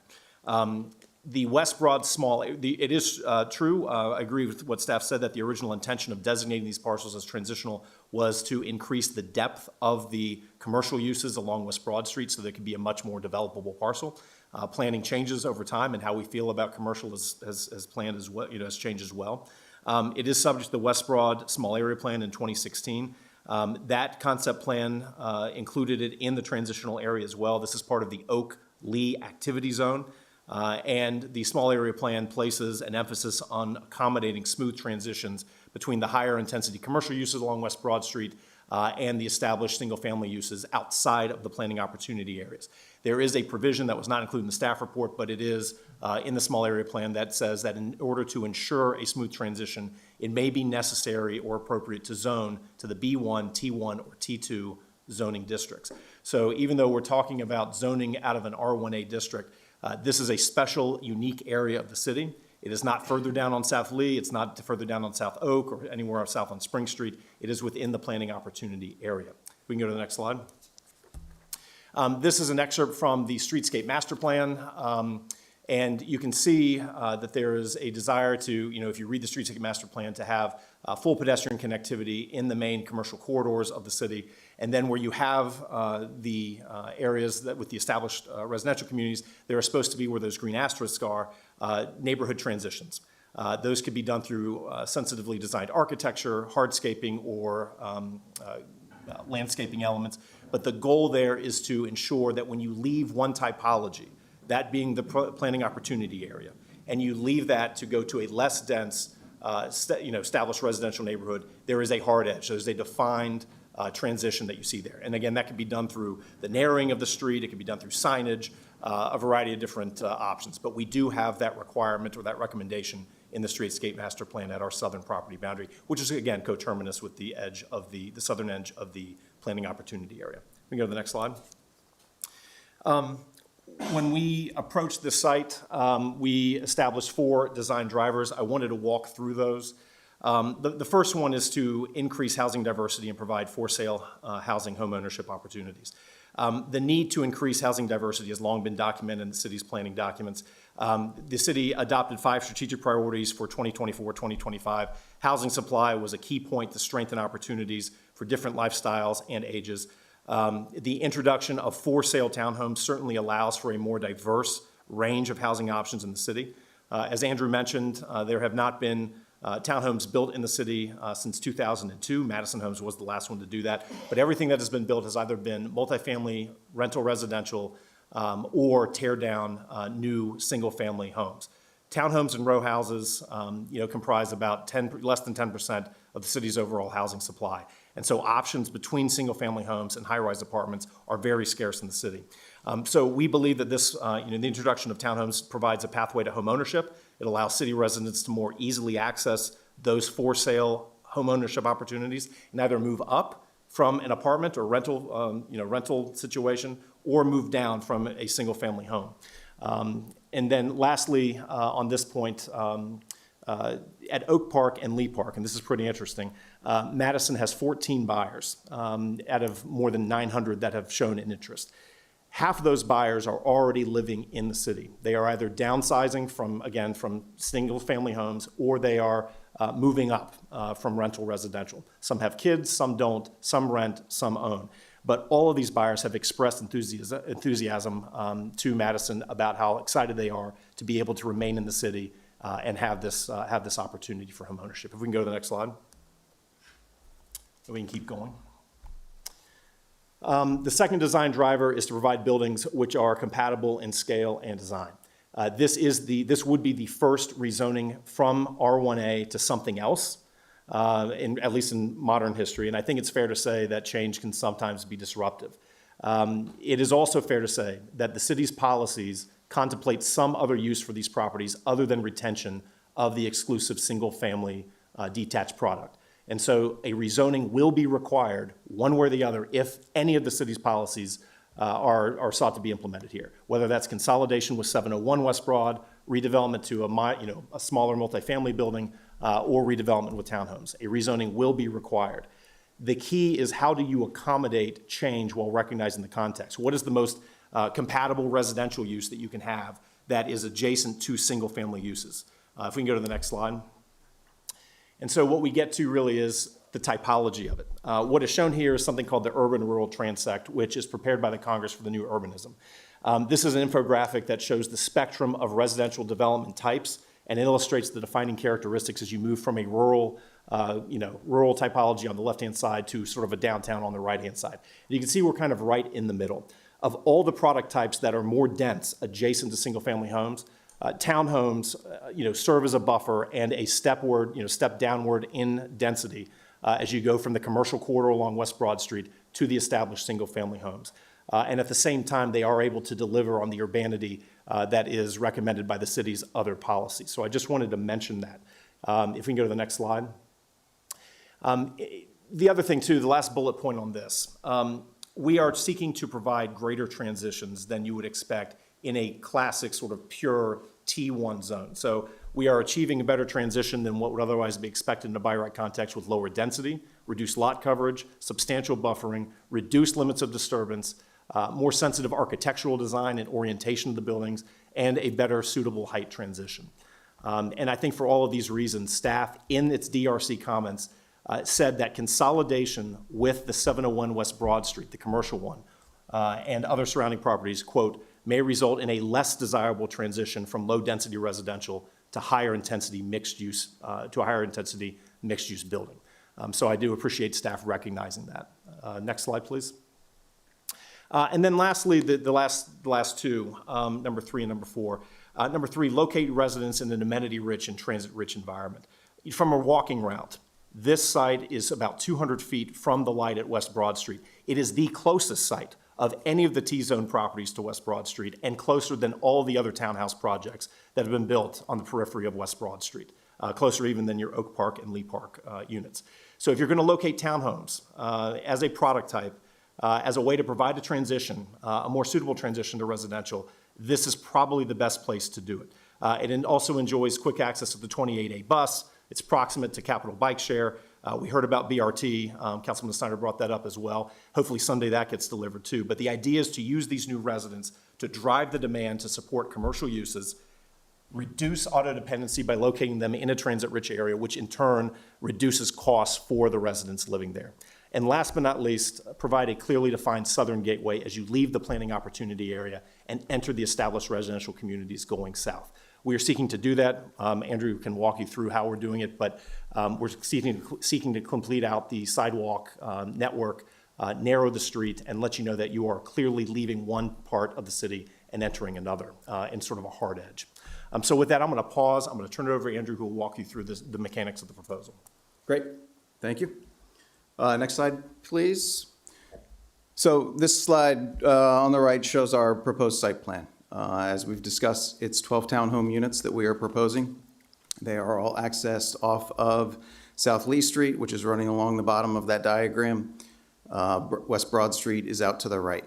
So all of these properties are served off of this central alley, and this central alley actually provides both pedestrian and vehicular access to the units. So we made the specific decision to focus our units inward so that they are not facing the adjacent properties. This does require specific attention in the design of the alley, and you'll see some additional representations of this in a bit.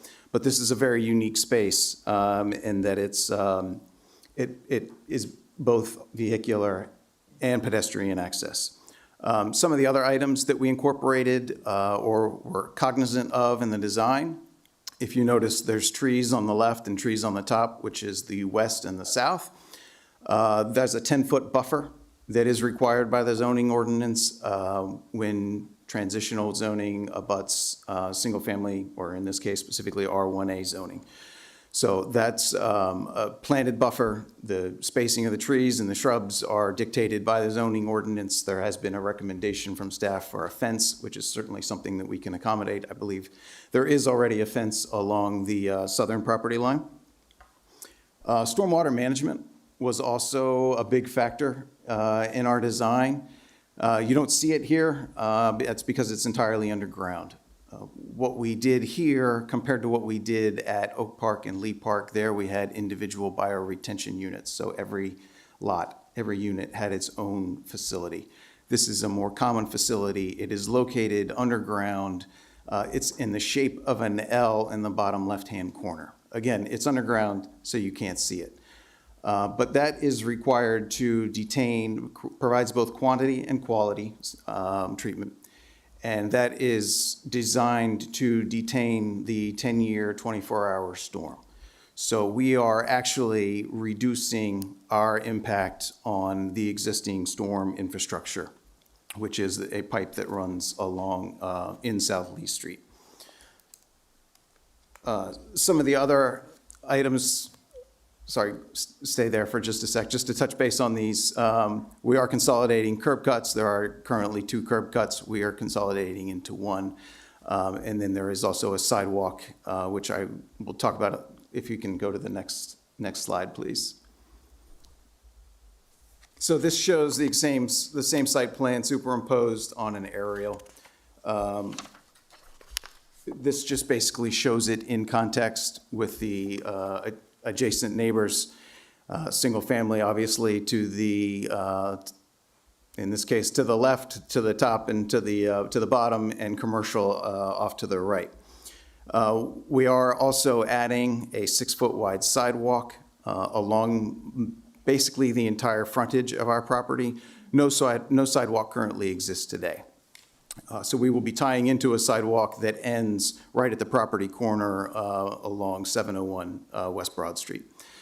And that sidewalk will then terminate and cross South Lee Street via a raised crosswalk, which is somewhat represented there in South Lee Street. There's currently a speed bump, pretty large speed bump there. This would replace that speed bump and replace it with a raised crosswalk, which does several things. First, it serves the same purpose as the speed bump in terms of traffic maintenance, speed maintenance. It would also serve as a physical and visual termination and really separation between the more dense development closer to Broad Street and the single-family development as you get away from Broad Street. And that is an item, as Andrew mentioned, that was specifically mentioned in the Streetscape Master Plan. So all of these elements that I'm talking about are better represented in some of these next slides. So if you can go to the next page, please. We have prepared a series of renderings that better show this project from different angles. I should say that these are, while we believe they're largely accurate, some of the details may not all be picked up. I should also caveat that these are hot off the press, so staff has not reviewed these. Nobody has really seen these. So we're bringing these to light right now. But this shows basically standing almost across the street on South Lee Street, looking at the units. You can see the sidewalk that we have put there. And then I also want to talk about the architecture and the design and the massing.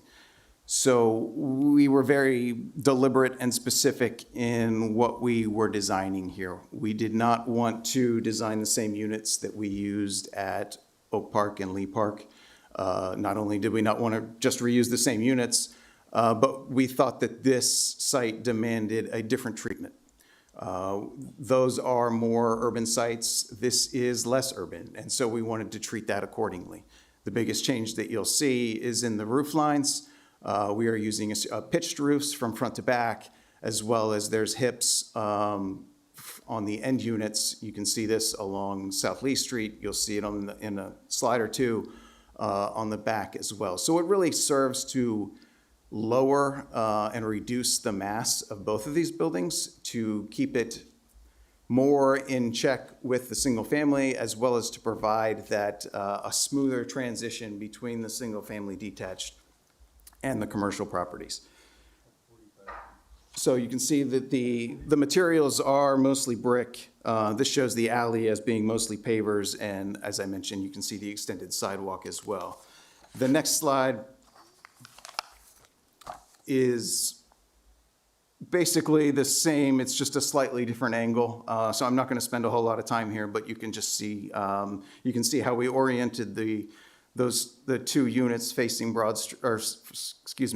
facing South Lee Street. They have front doors on South Lee Street so that they read more as single-family homes as opposed to facing them in with just a wall of windows and no front door. The next slide shows, this is from the rear. So this is, if you were to poke your head around that first corner there, you'd be looking out onto South Lee Street. This really kind of gives you a good feel of what the alley will look like and live, as well as a good sense of the interior of the units. The two units that you see in the foreground are narrower units. Everything is 18 feet wide except for these two units, which are 14 feet wide. One of these units is proposed to be the affordable dwelling unit.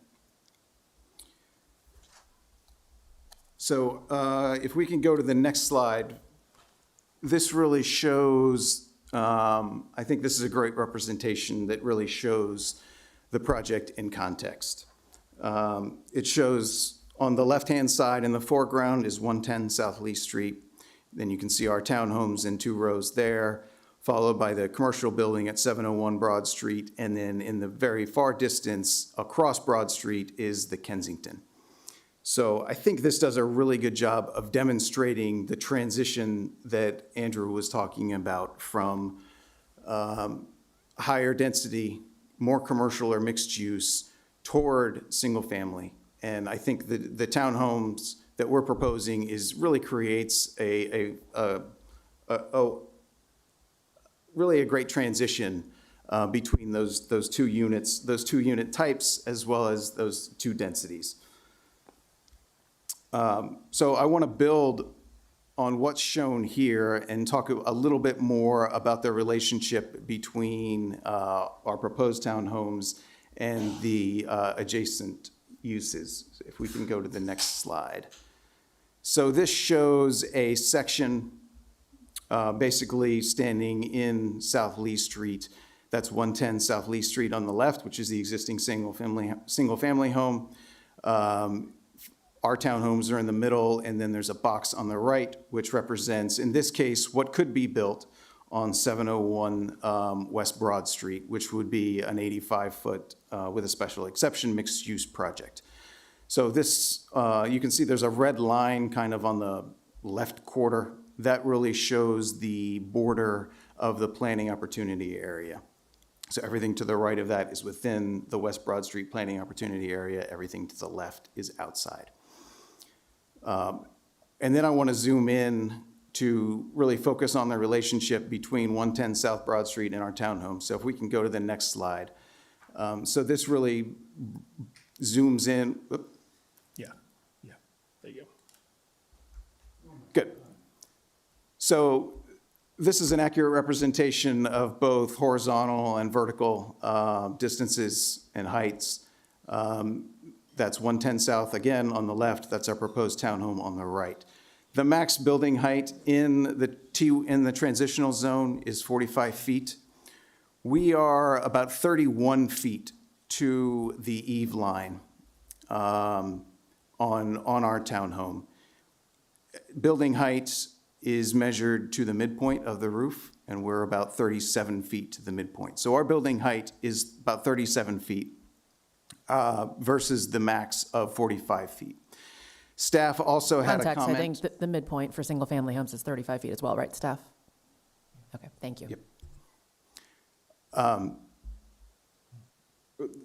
The other thing that staff had recommended was looking at, and Henry had alluded to this, is looking at the horizontal distance relative to our height.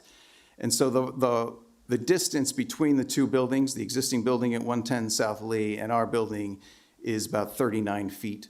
Our height is, well, it's 31 feet to the eave and about 37 feet to the top, or to the definition of building height. And so staff had recommended a 1-to-1 ratio of that distance between the buildings and our building height. So we are meeting that, we are exceeding that. If we were in fact 45 feet, I can understand the problem, but we are in fact meeting that requirement. So, next slide, please. This shows the requirements in the T1 zone. I realize this is a little hard to read versus what is proposed. I'm not going to go through all of this, but we are meeting all of the setbacks requirements. We're meeting all of the requirements in the T1 zone. Coverage, building coverage is, we're allowed up to 65% or 60%. I can't even read that from here. We're at 34%. So we're well under. We're not seeking any waivers or modifications. We can come back to this if you'd like. Other than that, we can go to the next slide. And I'm handing it back here to Andrew. No, thank you. I'm just going to, in the interest of time, just sort of move through this. There are a series of proffers and community benefits that we have offered. Proffer statements are different than voluntary concessions, just from a legal perspective, but they are very similar as far as the need to justify the propriety of the zoning action and offsetting or mitigating issues that are being caused by a particular development. So we can go to the next slide. And this is sort of the last bit. These are the comments that have been received by staff, what we have heard from some of the neighbors with whom Andrew has met, some of which have been repeated in the staff report. I don't want to go through each of these right now. Happy to go through them all if during question and answer. But I did want you all to know that we have received comments, and I'm sure you all have too, and that we are cognizant of those. I will say, too, that a lot of these concerns are part and parcel of many different zoning applications, obviously, even for mixed-use developments. Staff noted that in the staff report that Goal 7 says that the single-family established residential zoning should not be changed, as just an overall policy in the comprehensive plan. Again, though, as was mentioned, this site is planned for increased density under city policy. And so a rezoning will be required if you seek to implement any part of that city policy, whether this is consolidated with 701 or this remains townhomes or something else. Otherwise, it will remain single-family use exclusively in perpetuity. And when we said, so when we look at the potential development options, they really come down to redevelopment of the site with two substantially larger, likely larger, single-family detached homes. The one that's immediately to the south, staff report notes that's about 8,000 square feet. Something comparable like that could be built, on these two. That's one potential option. Another potential option would be consolidation with 701, in which case you would have a larger, either commercial building or mixed-use building with ground floor retail that is closer to the single-family home, sort of eating into this lot. So you might have a more abrupt transition in height than what is proposed here. You also probably would have all of the loading and access being on South Lee Street for that larger building. And then the third option would be to do something that's in between in townhomes. And so, we believe that this, like planning, is all about achieving a balance and a balance of competing interests, competing visions for the future. But we think that this product type is a good transition between the more intense commercial uses and the protection of the established residential neighborhoods further south on South Lee. So with that, I'm going to pause and we can answer any questions. Yep. Great. Well, thank you, staff, for the very thorough report and also for the applicants. I'll open up for questions and comments from council. Ms. Downs. Thank you both for the presentation, and thank you to staff for this thorough staff report. I was actually quite surprised when I read the staff report. I wasn't anticipating that staff would feel strong. I appreciate that digging through the comprehensive plan and all of past documents to really look at this. One thing I think we haven't talked a lot about, and which concerns me. First of all, let me just say that I do agree that I think we need townhouses. We need more condominiums. I think there are ways. As a mom of two college kids, that they're not going to be able to afford single-family homes in Falls Church City. So I do agree with having some diversity of housing. I wasn't on council when the townhouses were approved for Park Avenue. I do feel that that was a more, and I don't know, I know not everyone in that neighborhood agreed with this, but I do feel, those townhouses replaced vacant lots and abandoned buildings. So I think that's it's a little bit of apples to oranges to me. I think those townhouses are appropriate there. Again, they were replacing things that, were abandoned or just vacant concrete parking lots. And the other piece of that is Park Avenue is very, very wide. And so to me, looking at South Lee, I know that street very well. I know many people who live on that street. My kids go to the optometrist there. And so I've pulled out of that parking lot many times and have noticed the amount of cars coming through to get in. Some may not be familiar with this, but if you're coming from, let's say Oak Street Elementary and you're trying to make a left onto Broad, you're usually going to go through Lee Street because there's a light there.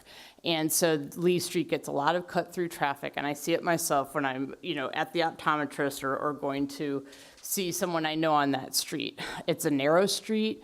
My understanding that these townhouses are going to have one-car garages, is that correct? So, that's likely going to mean that we're going to have at least 8 to 10 additional cars.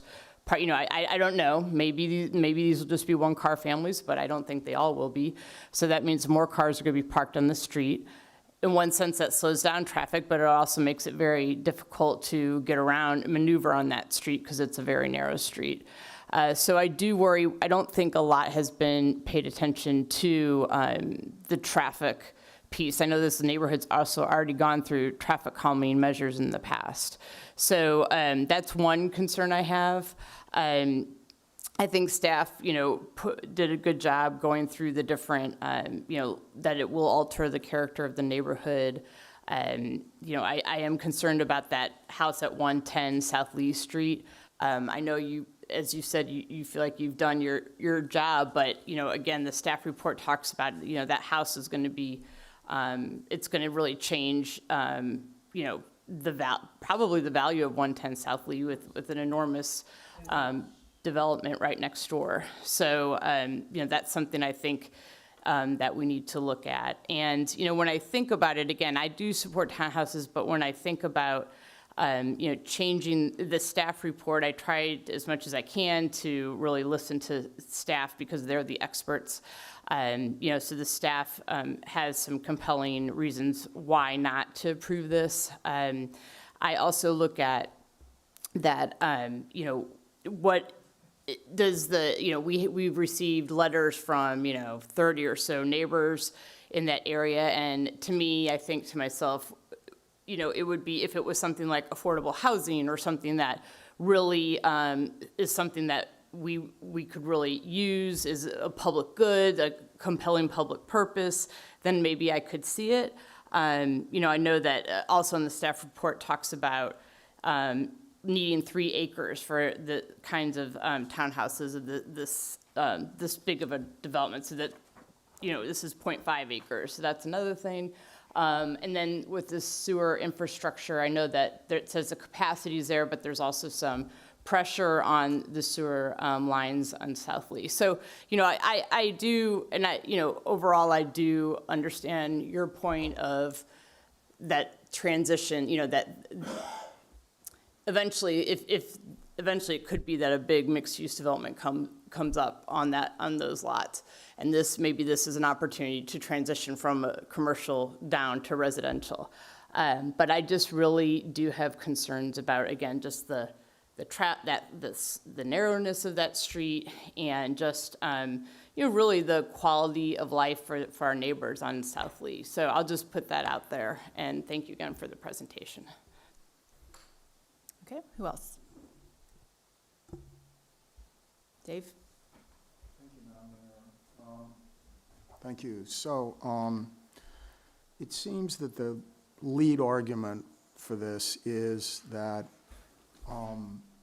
located where it is with the plans for the area, that this project will protect the surrounding residential neighborhood. Well, the interesting thing is the surrounding residential neighborhood isn't buying that argument. So I have serious concerns. It's a good theoretical argument potentially, but the people most affected are saying, we don't accept that. We don't want this project in its current form for sure. So I think the fundamental flaw here is that the theoretical argument falls apart with the reality of how the neighborhood really feels about this. And they've been very clear about it and have written us well-reasoned, thoughtful pieces. The second point has already been made by Councilmember Downs, the various challenges to infrastructure, transportation, sewer, whatever.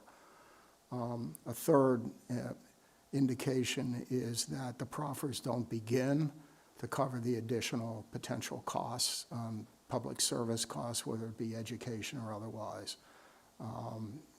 Well, let me take that back. They maybe begin, but they don't really fully deal with that. Finally, the precedent here is very fundamental. We are now saying that single-family zoned areas can be upzoned, and that's such a major change that that deserves much more public consideration, and I think the neighborhood has asked for that as well.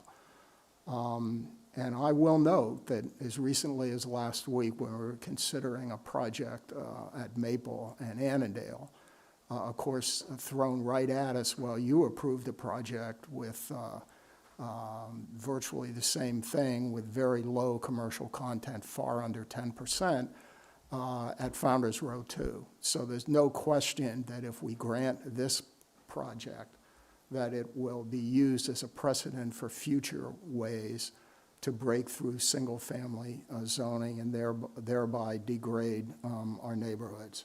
So for all those reasons, I'm very skeptical about moving forward with this project. I don't think we ought to, unless I hear something entirely different than what I've heard tonight. So those are the principal points I'd make. Finally, a process question. The developer's given an hour of free time, yet our citizens are given 3-minute bits that they can use. And I'm hopeful that somehow our process will give them equal time. But I want to come back to I believe there are fundamental flaws to this project, and I think it creates a precedent that, that the entire community deserves to be much more in the communication and discussion of before we grant such a thing in this case. Thank you. Other comments, Erin? So I appreciate the presentation and a lot of the drawings and the conceptual plans that you have.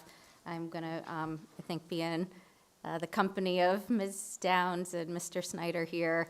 I mean, as you know from the T-zone changes, while I'm supportive of townhomes in the city and increased homeownership opportunities, I felt as though the townhomes on Park were already denser than they should have been on Park, or some of the design elements there, and are sort of seeing some of the kind of cramped nature of the townhouses and sort of the T-zone allowances on those lots, and so have concerns about what that means on a lot that is essentially in R1A zoning, not even in R1B zoning, which is denser and then doesn't have the buffers, like Ms. Downs said, of the roadway or sort of the corners, but is essentially, you know, abutting a single-family home that is already redeveloped. And so we have a sense of, you know, what that use is longer term. I will say that just in terms of the conceptual development plans and the renderings, like on P603, for the, you know, how you tried to accommodate, right, some of the concerns from the street view, even though I think it probably underplays what that will actually look and feel like at the height that it would be built at, given some of the sort of raised earth building that we sometimes see here. I think it's quite jarring when you see P603 in terms of what the side view looks like for the single-family home that's next door to that. And I know that the staff report talks about sort of the differences in the T1 in terms of the, you know, you meeting current building code or zoning code requirements under T1 as changed, but, you know, T1 as in terms of the nomenclature used in the comp plan and small area plan was very different, and, you know, would not have anticipated sort of 24/7 density of this many sort of homes overlooking the home next door, for example. It would have been kind of a smaller commercial entity had it been sort of redeveloped in T1 as originally envisioned, or if it were consolidated, you would have sort of different you know, requirements at play in terms of height, or if there were special exception bonuses, what kind of step downs and setbacks and sort of relationships would need to look like. So I do have concerns just about the density of the use and sort of maximizing the lot coverage in the way that you have, understanding that like you're not at the technical maximums, but it's pretty maxed out. And then as we had sort of, I know that you kind of initially kind of pitched this project to different council members individually, and as I think I said at that point in time, I still have the concerns, you know, on this block in particular of, you know, the sewer infrastructure. We're still waiting on agreements with Fairfax to basically get capacity that we need for this whole sewer shed that we don't currently have. This block has, you know, particular stormwater issues, kind of being in the floodplain and I think floodway at the bottom of the block. And as I've mentioned to staff before, even with the sort of, this is no worse off with the redevelopment as the current lots are, you know, those are lots with a fair amount of green space and tree canopy. And the sort of way that we do storm water calculations here don't seem, to me at least, to capture like the work that any of the tree canopy is actually doing on the lot in terms of like water table and kind of taking water out of the earth there. So I also have that concern. And then similarly on just parking and some of the traffic in terms of thinking about what that drive aisle will look like. You know, before living in our current townhome, I lived in an EYA development of 4-story urban townhomes.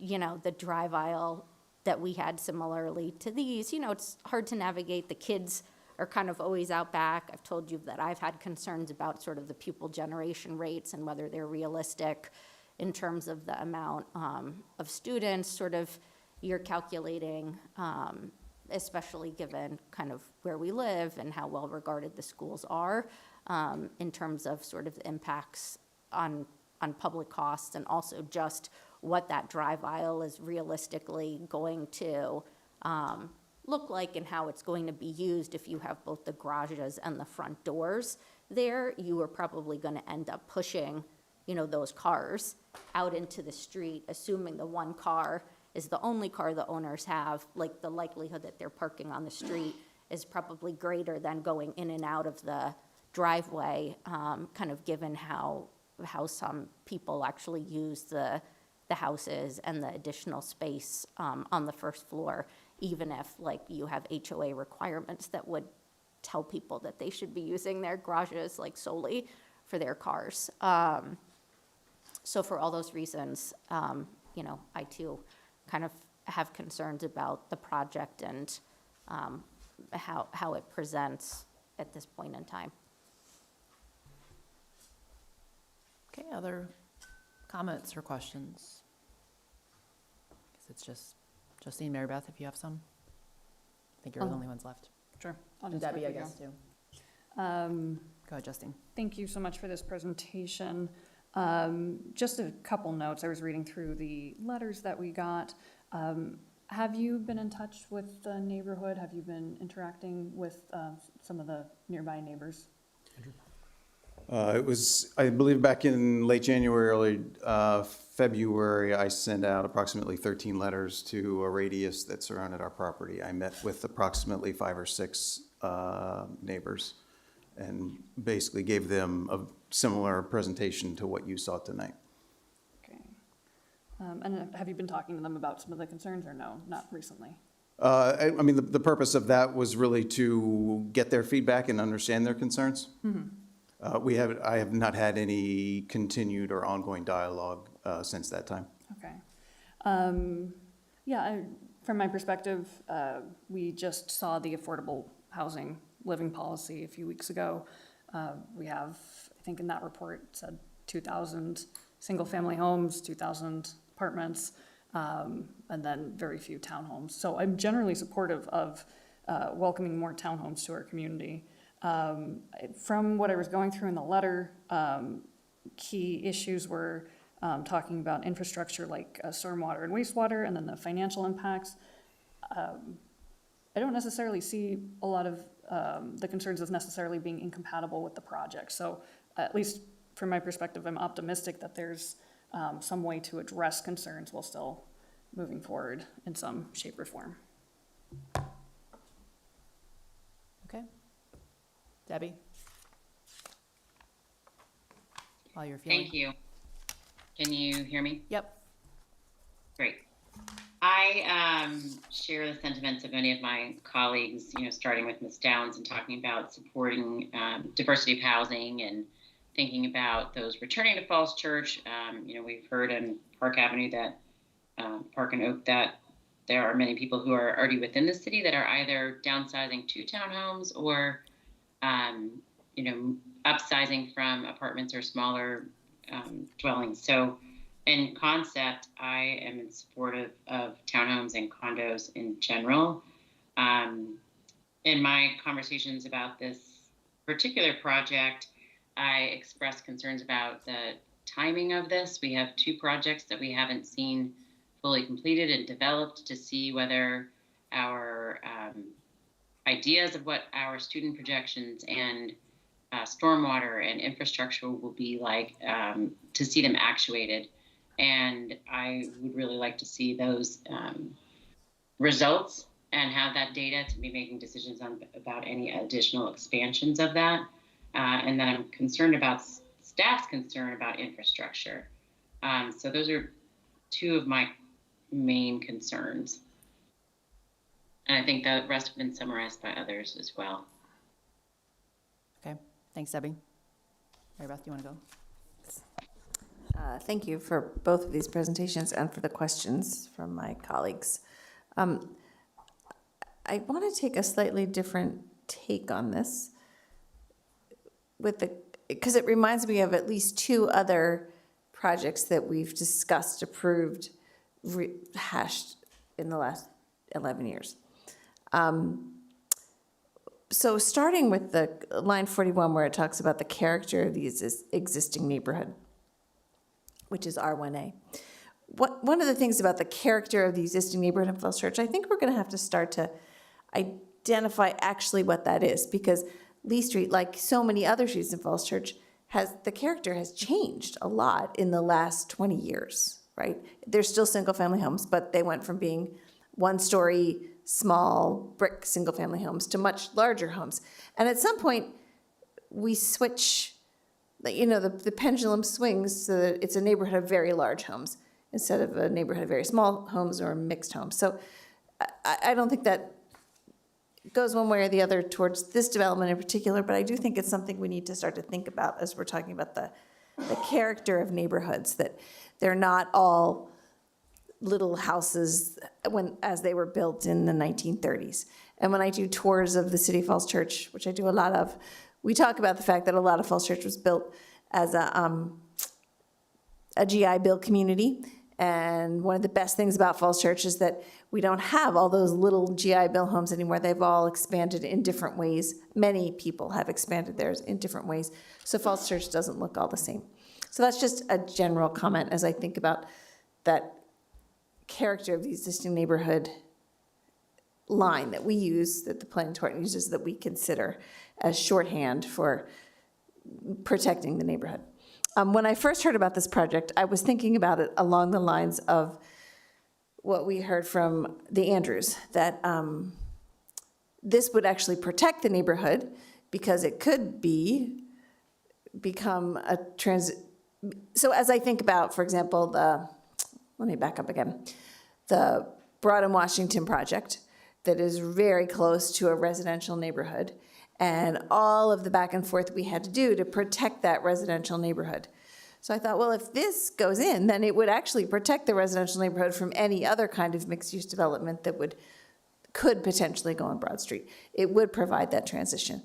So that is one way to look at it. But when Mr. Zhang just reported on what the intent of that transition is, that made me think about it a little bit differently. So that was really, as Ms. Downs said, I was surprised to read that in the staff report about the intent of that transitional neighborhood. So that's another one. And then it also kind of reminds me of cottage housing, which I guess just three of us were on when we discussed cottage housing. But that was another very different kind of development that was going into a residential neighborhood.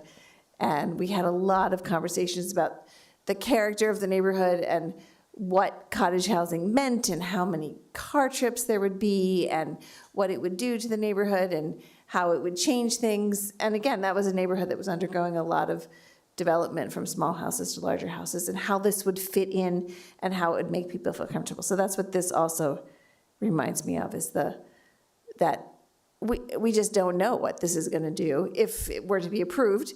And we know what could go there if it were not to be approved, right? There would just be additional single-family homes possibly, or at some point, request to rezone it for a larger mixed-use development. So again, I'm not giving you any great strong answers, just my musings as I think about this, because I think it's something that as we go forward, it is important to be able to put townhouses in and different kinds of development.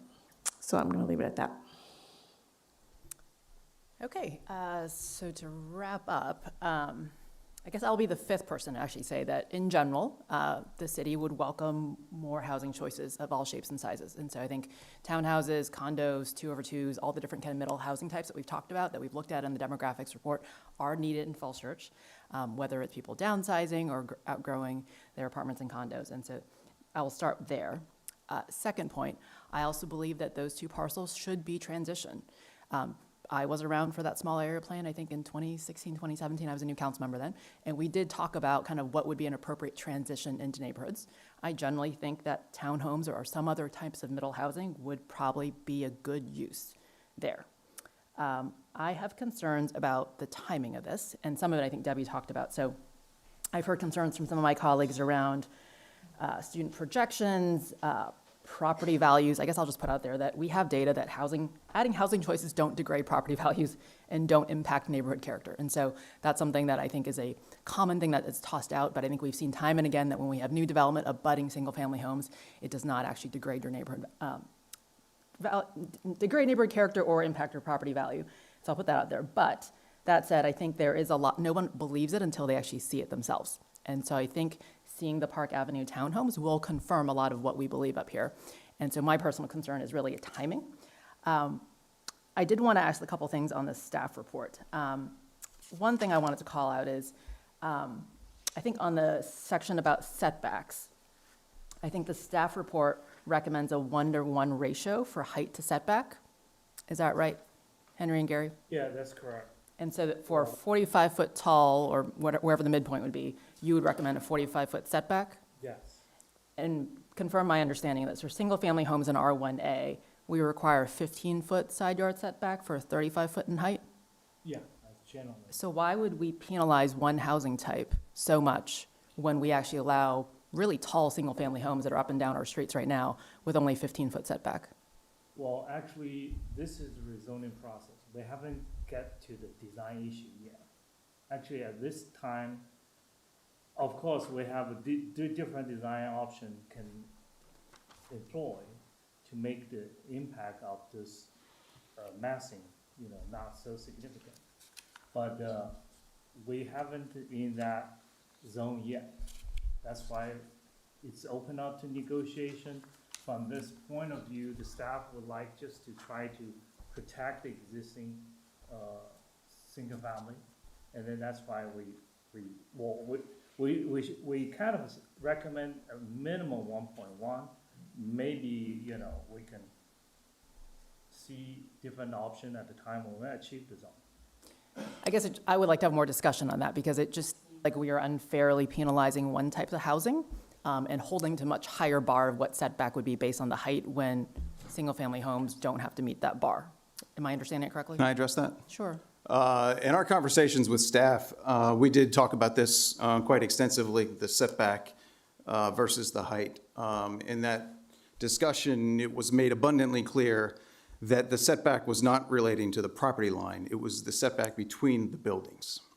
So it was a setback between the buildings versus the height of our building, not the setback specifically from the property line. What is the setback to the property line then? Setback from the property line is about 24 feet, 24 or 25 feet.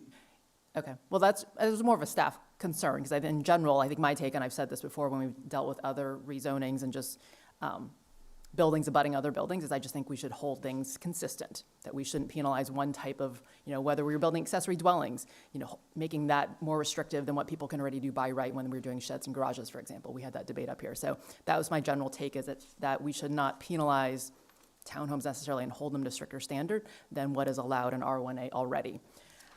Second comment for staff. So I know that the basis of the staff report, which I shared some of my colleagues' feedback, I was pretty surprised by the various concerns that were outlined in the staff report.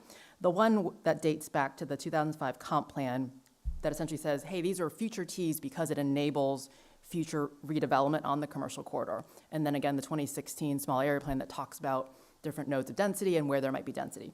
So I guess taking a step back, one, a lot has changed since 2005. We've had other development across the city since then. Our previous planning director talked a lot about these nodes of density across Falls Church, and I think we've done a good job making them come to life. So for example, the nodes of density being at Broad and Haycock, where the new West Falls development is. That sort of density is what enabled us to build a new high school without raising people's taxes. Broad and Washington is another high density node that we've built and welcomed to Whole Foods and welcomed Creative Cauldron. Broad and West at Founders Row, Founders 1 and 2, Madera Falls Church and Madera Founders Row, is kind of another high-density node. I guess the question that I would have for staff, and I think I have a certain opinion about it, is I personally don't believe actually every corner of Falls Church should be redeveloped. I think it actually makes a more interesting city when you have high nodes of density like Haycock, West, Washington, and then have lower or medium density nodes in between. So I actually disagree with that 2005 comp plan that says that there should be high density at the top of Lee and Oak. Maybe it's the top of Oak because that's where that 803 Cervantes building is. There's already a giant parking lot at the top of Oak and a 10-story building. But I don't know whether actually the top of Lee should get redeveloped because we already have the Kensington that's 6 stories across the street. And so this is a broader concern I have with the 2005 comp plan, is that if we don't believe, and again, this is a different council than what was around in 2005, if we believe that we actually don't have density and height at every corner, and the top of Lee may not be appropriate for that, and maybe it stays that white office building with the optometrist and the rug store for at least a while. And actually, there's some great small businesses in there. I visited there a number of times. There's some great women-owned small businesses there. I love the fact that we actually have more affordable office space like that for people. So if we believe that the top of Lee may not redevelop in the next 10, 20 years because it's a full building, it's has great businesses in there, what would be an appropriate transition and use behind it? So I guess I have a question for staff is, one, I think it's probably worth updating that land use chapter, and I think the Planning Commission has talked about it because it has been 20 years old. But I guess thinking may have evolved in the city in terms of where the high nodes of density should be and where there should be lower nodes of density. I think I heard Mary Beth kind of say something similar, that maybe the top of Lee doesn't get redeveloped. I don't know. I mean, I can't predict what the landowner may do. But if we don't think that actually is where you're going to have 6 and 8 stories, what does that mean for the future T-zones, I guess, behind it? So that's kind of a broader planning question I have, and I think it's something that's worth kind of the Planning Commission when they tackle the land use chapter and maybe looking at that comp plan again. But in general, I guess to sum up, I guess you've heard several of us say, we like townhomes and middle housing. I think we have concerns about the site, we have concerns about timing, and then obviously the neighborhood has a number of concerns as well. Is that? Ms. Mayor, can I respond? Sure. First of all, development review is case by case, and then we cannot apply some established, standards. For example, in this case, we can't say it's in the T-zone, we're going to apply T-zone, but because it's not T-zone yet. We are just in the negotiation process, try to get there. So whatever the condition we believe, whatever we believe will be a good protection for the existing neighborhood. That's basically we propose from that kind of thinking. The second part is that the staff report is based on the existing comp plan. Those are the land use vision the entire community has been arrived at the time of that, comp plan. If the council would like to change that land use vision, that's basically totally within the purview of the council. As I stated previously, legislative action is basically the whole nature of this rezoning. That means it's the council who decided which zone is the best, not the developer, not other individual, like include staff or citizen.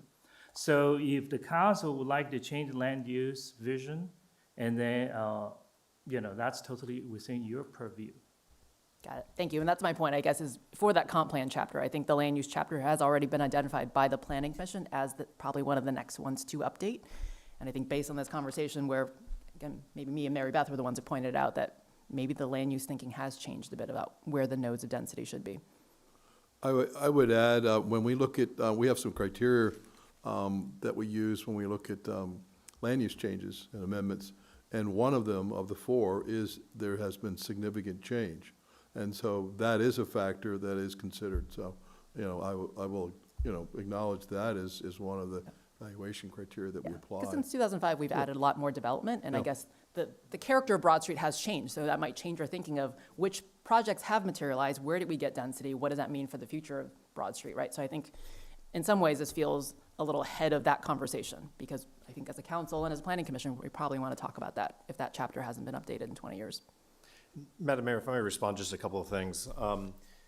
Again, the West Broad Small Area Plan does say that to ensure smooth transitions to established single-family homes, rezonings to the T-zones may be appropriate. So I don't view these as, I just have a different take on what the comprehensive plan says as it's more specified with the West Broad Small Area Plan.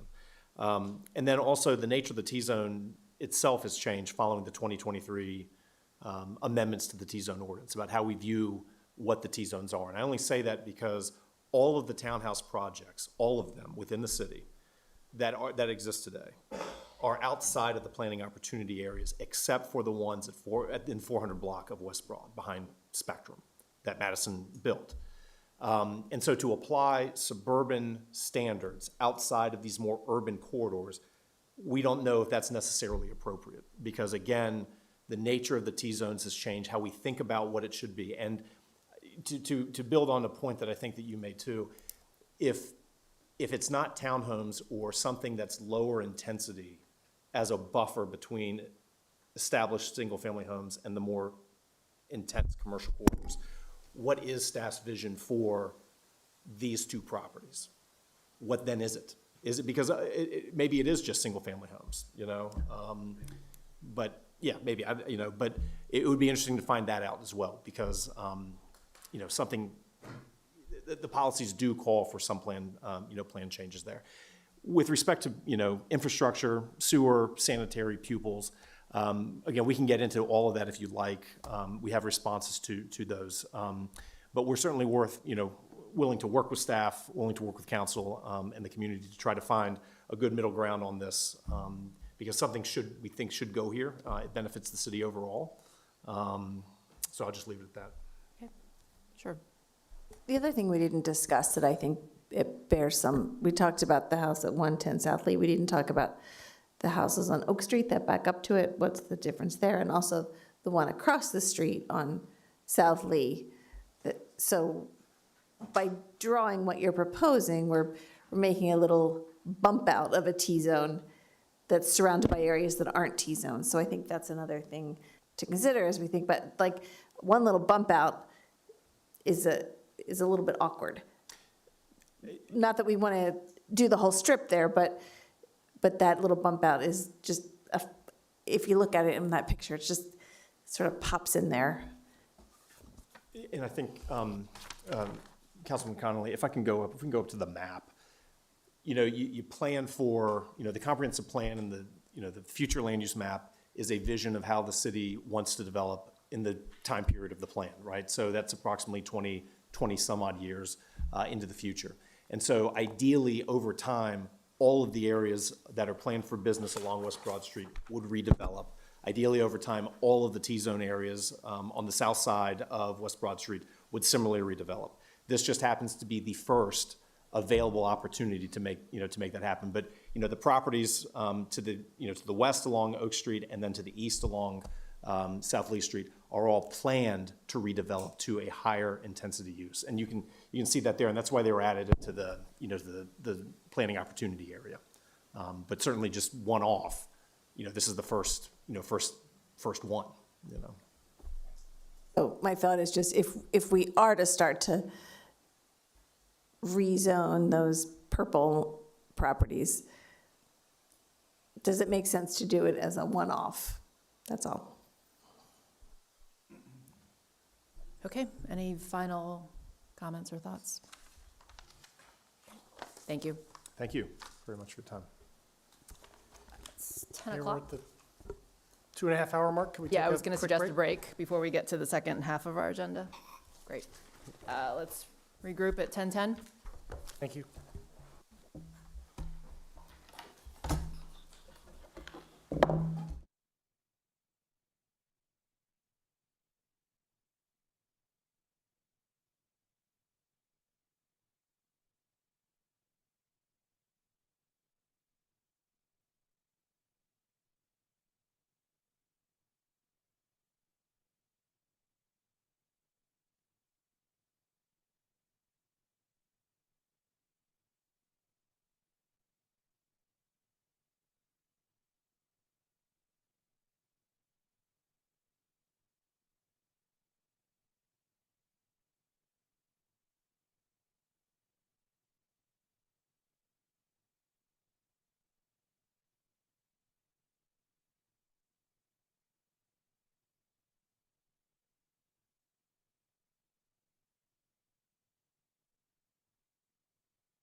Let's resume. Okay, where'd everybody go?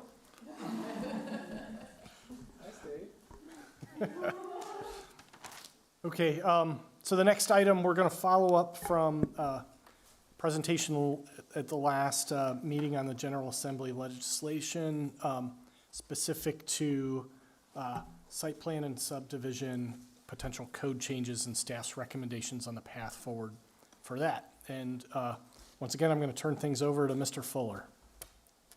All right, thank you. I'm going to try and simplify this. I know you have two staff reports. One is talking about a designated agent resolution, and then the other's talking about basically the authority changes and timing changes. And so I know the material tends to overlap in those two staff reports, but in an attempt to simplify the two council reports and the two different actions, which is basically an authority change and a timing change. So the TR 2515, Chapter 594, it's resulting from the SB, which is the Senate Bill 974, and that was the authority to approve subdivisions and site plans. And so that has changed, and they have said that Planning Commission and governing body no longer would approve site plans and subdivisions, and there would be a designated agent. And so if you look at the components of that, which is subdivisions and site plans, and then there's actually a special exception component. So subdivisions, the city's charter specifically states that the Planning Commission has the authority to approve subdivisions, and so that's kind of the higher law. And so the subdivisions would remain with the Planning Commission, and even with this legislation change. What would change eventually is, right now we have a time frame on site plans and for subdivisions of 45 days to process those. We've used those to basically for getting them to the Planning Commission. So we work with the applicants. Our job is to get them ready for approval. So they come in and they have some code requirements. We do reviews. We give them detailed comments. They resubmit. Usually, there's a couple submissions, and then they're basically in final form. So we've always treated the 45 days as more like, we need to get the Planning Commission and within, 30 to 45 days, get that approval done, the Planning Commission. Well, the code's much more specific now in saying that, 45 days, actually, the SB 974 went from 45 to 60 days, and then the HB 2660 then took the 45 days and moved it to 40 days. And those were separate ordinances. The second one was done by Delegate Simon, and then there was a Richmond delegate that did the one that changed the authority of site plans and subdivisions. Now, the emphasis behind doing this was to expedite housing. We heard that at the last discussion, and to move approvals along for residential subdivisions, and some of them tend to be larger. Well, they threw in site plans as part of the nomenclature, and then they threw in a definition that said that it includes commercial and industrial types of uses. So that pulls in our basic site plans that we see here in Falls Church on small lots, like, we have an application for a jewelry, on a small lot, and they want to redevelop that lot and create a new business. And so one of the things that happens with that is we have usually it's a small irregular lot, and, we're dealing with trying to get enough parking, then there's landscape buffers and tree canopies that are involved with that, and there's a competition between those two things. And so we have waivers that we use that have some flexibility, and we can, the commission would look at that, and we would evaluate those and make final decisions on, to grant some relief to make those happen without letting them overbuild. And so, there's a balance that has to go on in negotiation with that. So that said, going to site plans, it specifically says the change is that Planning Commission and the governing authority would not have approval authority of site plans anymore, and it would be a designated agent. Typically, in the Commonwealth, a designated agent would be a planning director, a zoning administrator, or other agent as designated by the city council. So it's your authority to do that. And so those are kind of the typicals.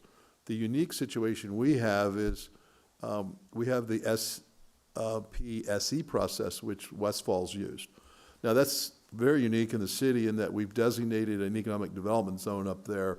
And so that 10-acre site was very specific, kind of an overlay that allowed for certain land use decisions and other things that we were able to support through an economic development initiative. And so that is the only designation, and so an SCSP can only be used on that property. That property has been planned already, and his first full phase has been completed, and there's one small phase left. So there's no other properties that would apply to. However, what we did to expedite that special exception site planning process is we combined the two with the legislation that was used for West Falls exclusively. So we would have to decouple the site plan piece of that if we had another designation in the city. Let's say we did the Triangle area, Buyer City Properties, property yard. So that might be an example where, potentially in the future we could look at something like that.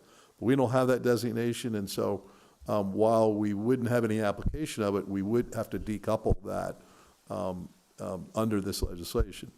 Now, with that said, some of the thoughts that we've had on staff is that the state legislation talks about a 2,500 population threshold.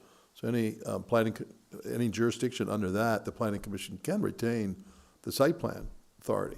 And so, I've been here for 36 years, and this is how it's always been. They've always had that authority, and that was, a key role that they had. And we have public hearings, we have good discussions. There's a lot of value to that, and so that goes away with this. And so we need to look at some alternatives. But first, what we have to do is two things, and then we can look at those kinds of things. First, we need to designate an agent. And so you have initiating resolutions for both the change in authority and the designated agent, and in that is a timing change as well. So mainly it's the designated agent change, and then there's this other authority timing changes. And so you have two resolutions. TR 2517 is about the timing, and TR 2515 is about the authority.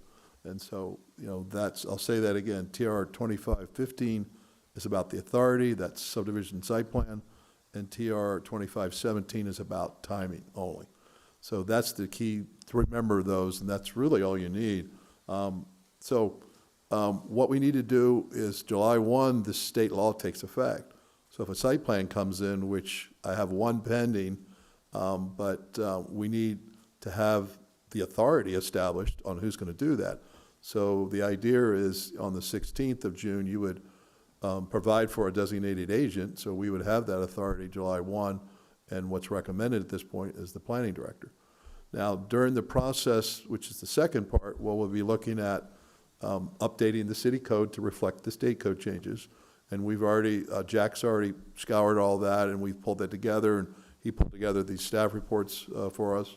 And so we're ready to move forward in July with full ordinances for you to show how these changes. They're minor, but they're scattered all over our codes. And so we've already identified those, but all we're changing is, Planning Commission to designated agent, and we're changing the timing, and I'll talk about it a little bit more, from 45 days to 40 in the case of site plans. And I'll talk about why that's not changing for subdivisions. And that's basically a charter thing once again. So the only thing so kind of the bottom line is, we have a designated agent, from Planning Commission to Planning Director. We have site plans now under that authority. Subdivisions will stay with the Planning Commission, so that's unchanged. We have 45 days established on both, but that's going to really be more, it'll be more of a focal point now. Instead of site plans, we take average of 90 days. 60 days on subdivisions. The new code says when it comes in, whether it's ready or not, complete or not, we have to start the clock. So what's going to happen is we're going to have to do everything twice as fast. Instead of a 2-week review, it's going to be a 1-week review. And then the applicant's going to have a quick turn, 1-week review, and we need to tee that up for the planning director within 45 days, or we have to list what's pending, and then at that point, we have to, deny it, and then they have to reapply, but they're limited to only addressing the things that we listed on the denial. What happens then is the 40 days goes to 30 days, and so on any resubmission, we have a 30-day, but at this point, they'd have to pay another fee, they'd have to start all over again, but the list would be short, it would be whatever's left over from that last one. So how we've operated is we've worked with the applicants, like I said before, to get them ready to, get them to meet code, and then when they're in final form, we take them to the planning commission. In this case, it'll be the planning director. And so, other than, all the same process and evaluation will still occur. That's not changing. It's just at the end, we would go to the planning commission to hold a public hearing. Associated with that is we send out a property owner notice to within 150 feet of the subject site. Everybody gets notified by a letter. So that would continue. It would happen with the planning commission public hearings before the planning director would make any decision. And then the file, we keep at the counter so they would know they could come in and see the file and so forth. One of the things that does happen with site plan review, the code provides for, with the planning commission, whatever authority they have, the planning director has that when they're doing minor site plan approvals. And so with that approval, they're granted the same waiver authority that the code provides for planning commission. With the planning commission not the authority anymore, the planning director would have waiver authority. So one of the thoughts was that we would work on between now and September, which is the actual date that we would get the code updates done in the city code that reflect the state codes. That would be the timing and the designated agent codification, even though we're gonna, you're gonna make that decision to go ahead and designate them now. So when I say that, I mean, it's kind of like an interim designated agent during this process between now and September. You can revisit that, or you can confirm that at the end of that process. So we just need a designated agent for July 1, and then during the process, as we have discussions and talk about all the aspects, we can revisit that if needed. If not, it'll just remain that designation. So, so the last thing I was talking about was waivers. What we want to do is develop some additional criteria. We have 3 waivers types. We have 32 items that are required on the site plan. And if you have a small site that maybe they're trying to meet ADA and they're putting an alcove or something on a gas station or whatever, we don't make them bring the entire site up to code. It would just be prohibited, and to make them do all the full engineering and add in all the buffers since the code's changed. So we try and kind of do a limits of site plan and work with them on those small additions. And so what we do is we waive a lot of the requirements I get with the other, the Department of Public Works and others, and we figure out, what's really not needed. And then we can always ask for stuff if we get in the review and we need it.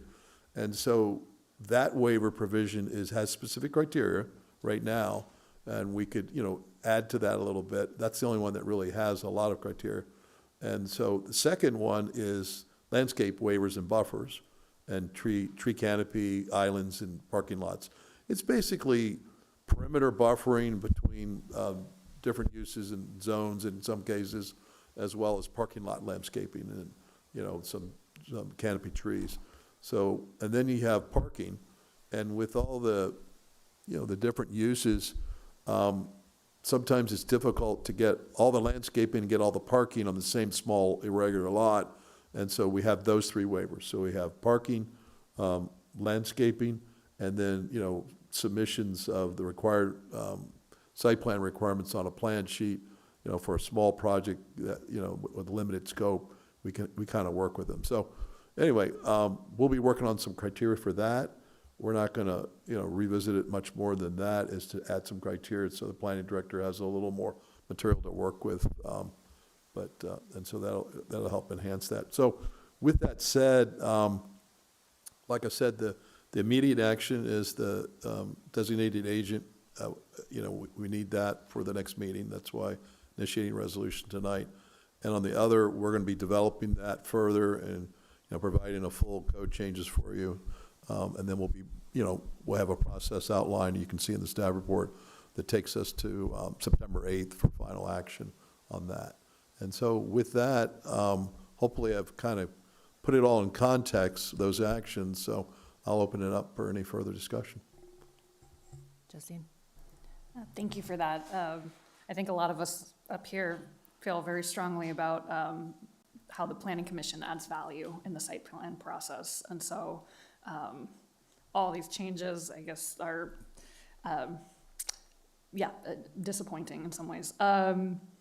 Could you go over you mentioned something about the 25,000 population. What is that? 2,500. Oh, 2,500. What it is in the SB 974, it talked about that it only applies to, when there's a population of above 2,500 people, then these authority changes occur, and that's where a planning commission, the governing body, can no longer do site plans. You have to have a designated agent. Okay. So, for example, if we were to use our delegate to put in legislation next year, I'm just saying an example, to increase that to 25,000. Gotcha. Then Okay. that would, provide an avenue to reinstate those authorities to the planning commission within the next General Assembly period. Okay, I see. So that doesn't necessarily apply to us right now. It does Okay. not, it Gotcha. does not, but, yeah.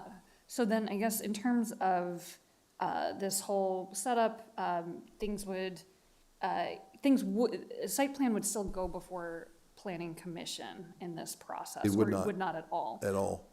Is there a way that the designated agent could get input from the Planning Commission before approving?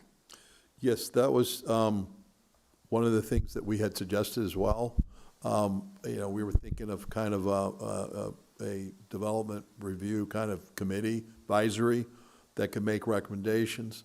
And so that's something we've talked about internally as staff. So I would appreciate talking about that further, because that would provide for a public hearing and for the Planning Commission to continue in this role, and then to provide advice to the planning director then as part of a final action.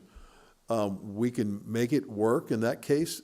What's going to happen is with the 40 days, it's going to be really tight. So, we're going to have a problem, getting all that in and then having it in final form within 40 days and having to approve or deny. Mm-hmm. And so that's kind of the constraint that's been put on us. Gotcha. So, but I like the concept and we support that, yeah. Great. Okay, yeah, I would be in favor of Planning Commission somehow being involved with the designated agent, even if it's, if it comes to a situation where individuals have to send an email or send notes as to like what they see. But I do think we get some really valuable comments from the Planning Commission, so I would like to see that continue. Okay, Dave? Thank you, Madam Mayor. I'd like to follow up. I think Councilmember Underhill raised a very interesting issue, and one that's, I think, fundamental.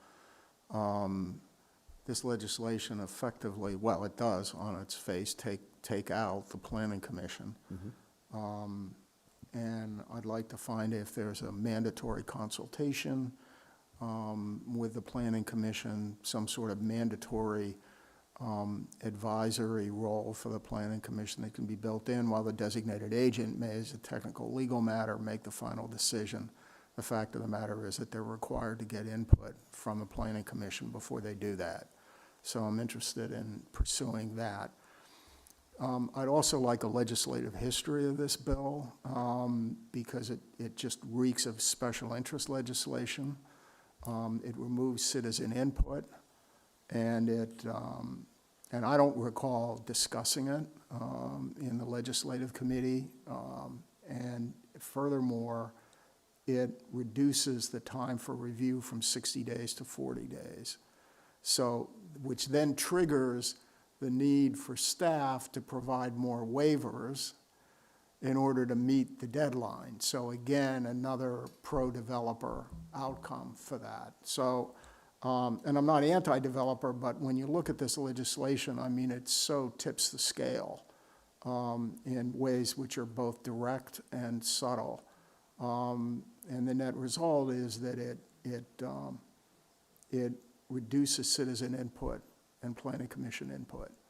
So I'd certainly like to see us advocate for an amendment next time, but we have to deal with the legislation that's there. Other thoughts, Erin?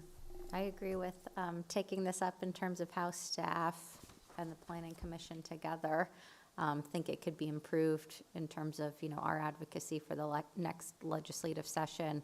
But in the meantime, support trying to keep planning commission involved in some advisory capacity as possible, because, otherwise there's essentially no public insight into this at all. So when you think about, site plans in my mind, whether it's like Stratford Motor Lodge going to Stratford Gardens, or UC Jewelers, or the Econize, shop or whatever, all of those would just be in-house planning department, not going to planning commission at all, and needing to basically be within this 40-day time period at this point in time, right?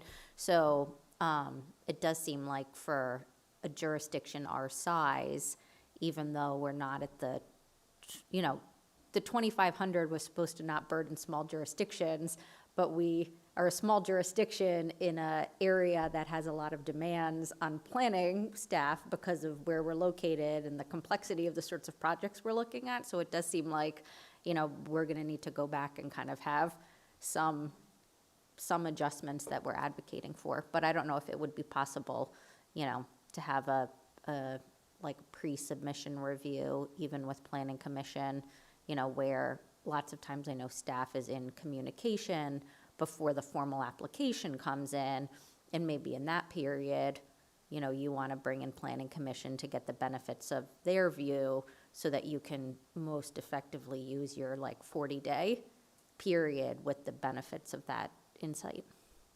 So just something to consider.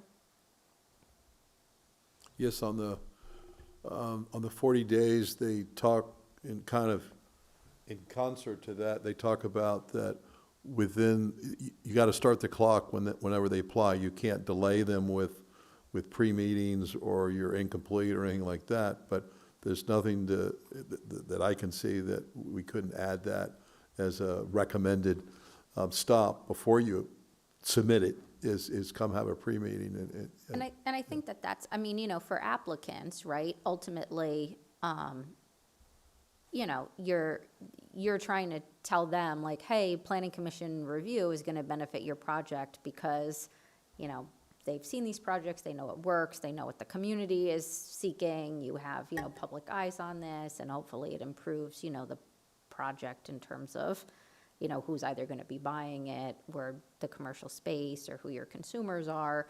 And so hopefully it can be pitched in a way that's beneficial, even though it may not be anything that you can require, or it would be something you'd otherwise need to just fit in your 40 days as you're able to. Sure. Thank you. Maybe jumping in real quick, right? So I think, Gary and I have had a couple conversations about the process challenges that this all creates, and I think shortening the window and then still figuring out how to fit the planning commission, I think we need to be thoughtful about what's realistic and how we do that. I think the other piece that Gary's talked about is kind of, this applications needing to be complete and then this bouncing back and forth, and we don't want to actually make this worse for anybody, right? And so I think as we get into talking about the specific code changes starting in July, we can kind of talk more about what that might look like and what we can realistically do. But figuring out how to shorten the time window, and now we still want you to go to planning commission. I hear what y'all are saying. I'm a little concerned about our practical ability to do that.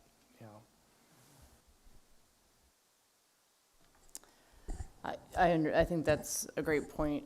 Yeah, it is to shorten that window, figuring out how to, maybe it's a different way, a different process that, not your typical, maybe we would have to figure out a quicker way to get feedback from them. I'm not sure, but, and it only makes sense that, not only citizen input, you have a group of people that are looking at this as opposed to just one designated person, so it seems to me you come out with a stronger product in the end. But I was just curious, and I don't know if this is a Cindy question or Gary question, but what was, and to Mr. Snyder's point, what drove this change? Does anyone have any insight on that? It's okay if you don't. I'm just curious. Someone said that Delegate Marcus Simon supported the reduced time frame to try to increase housing, but again, I don't understand why you would pull out the Planning Commission out of the site authority. I mean, the site plan approval. The legislative history, when I look at the votes and all, went through very quietly and very unanimous votes. And on the timing issue, it was to support affordable housing and for other localities that don't process and move things along efficiently. And so we got caught in that effort. The other one, there's controversy in other localities between Planning Commission and the community. And so that's what happens in Richmond, and that's the impact we have. I would say,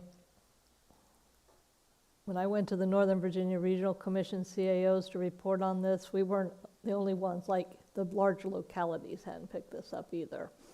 And so next General Assembly, one could try to adjust this, change it.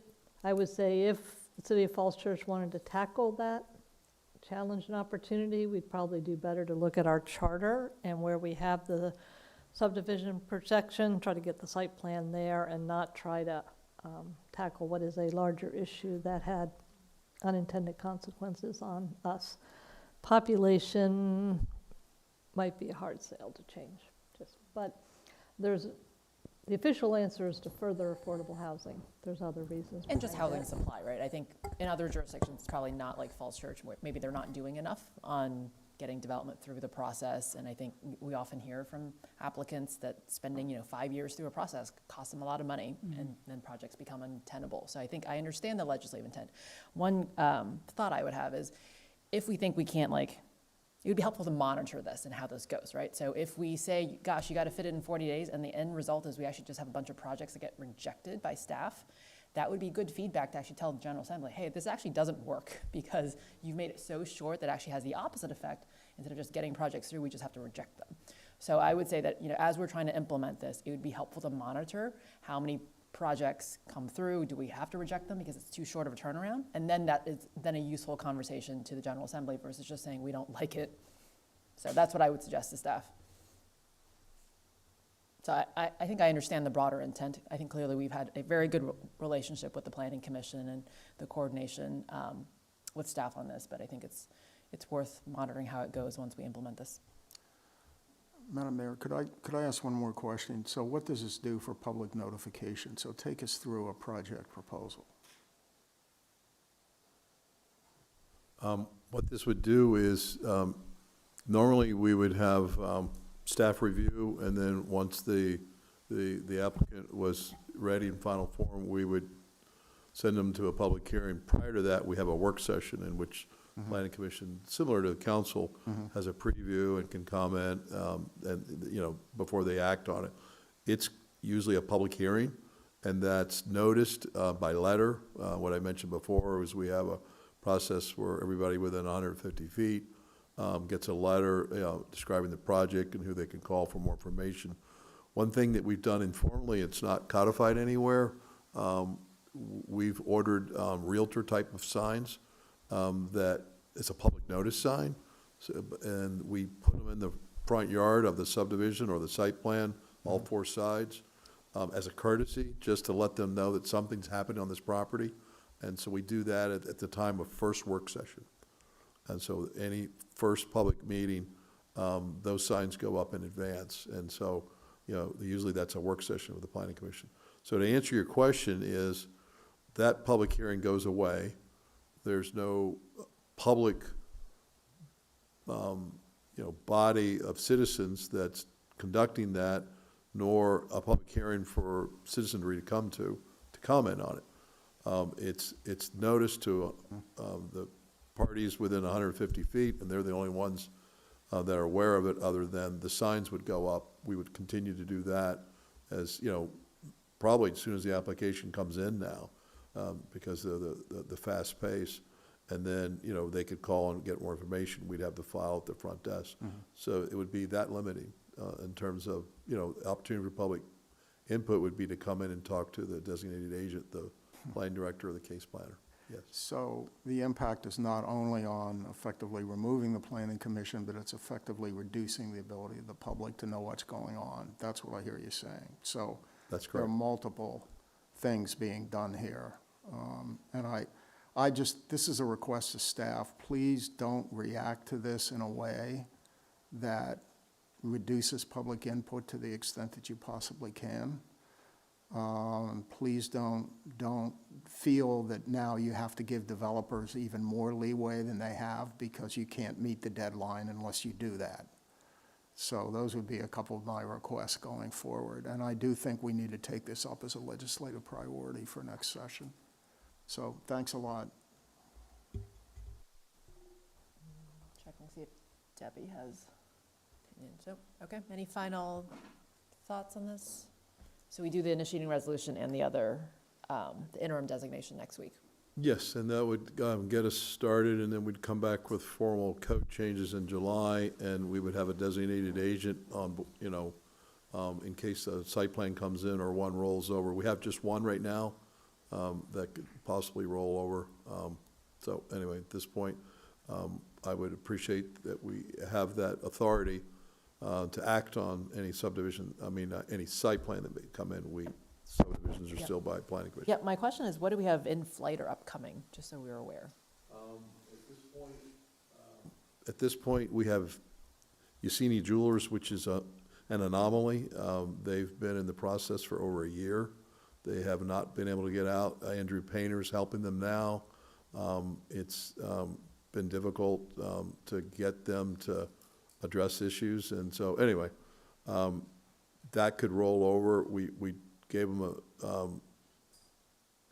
a schedule where they could hit the June meetings of the planning commission, and they've missed that. And so I talked to Andrew Painter tonight, and I said, he's got them to hire a new engineer possibly. So we'll see how that plays out, but that's the only pending one, and that's not a typical thing at all. Okay. And so I don't have anything. We haven't had any pre-meetings where anybody's coming in for a site plan. Do we have the? Yeah, we did have the Hillwood group that came in the T-zone already, so they may likely to do the townhouses. We had that pre-application. Yeah, we had a pre-application meeting, but, they're far from application. They haven't, they've developed some general plans, but they're not ready to submit anytime in the next few months, and so I don't see that as an issue. Yeah. Where was that one? Did I hear? On Hillwood, okay. Yeah, you can see there's a small corner with the T-zone already assigned. Okay. Larry Graves Park area, there's a couple buildings there. There's a music group in there and others, So somebody's been talking to us for about a year on that, and they came back in again with more detailed plans just this past week. So, but, with something like that, it would be months out before they would be applying. We'd probably be finished with this process in September by then, so. Okay, final thoughts? Okay, thank you. No, you're welcome. Yeah.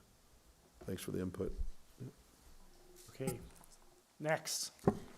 All right, next on the agenda, Jenny's going to lead the discussion on city council benefits.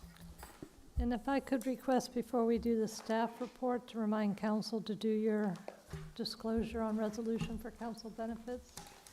Thank you, And I Cindy. think there's copies around the table. Yes.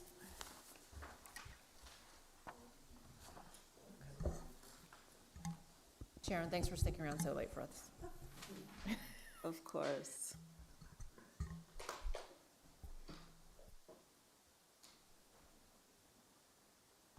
Do we have to start doing the disclosures?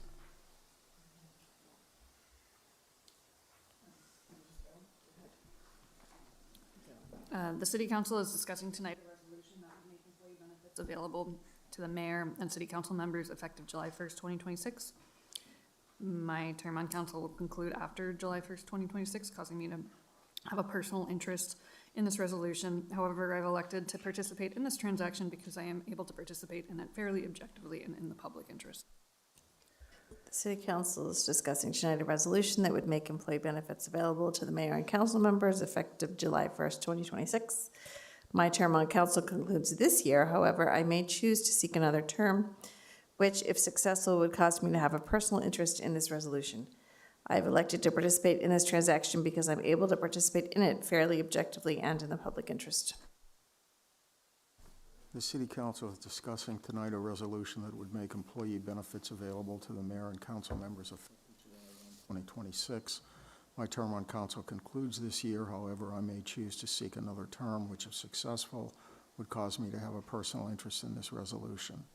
I have elected to participate in this transaction because I'm able to participate in it fairly objectively and in the public interest. The City Council is tonight discussing a resolution that would make employee benefits available to the mayor and council members effective July 1st, 2026. My term on council will conclude after July 1st, 2026, causing me to have a personal interest in this resolution. However, I have elected to participate in this transaction because I am able to participate in it fairly objectively and in the public interest.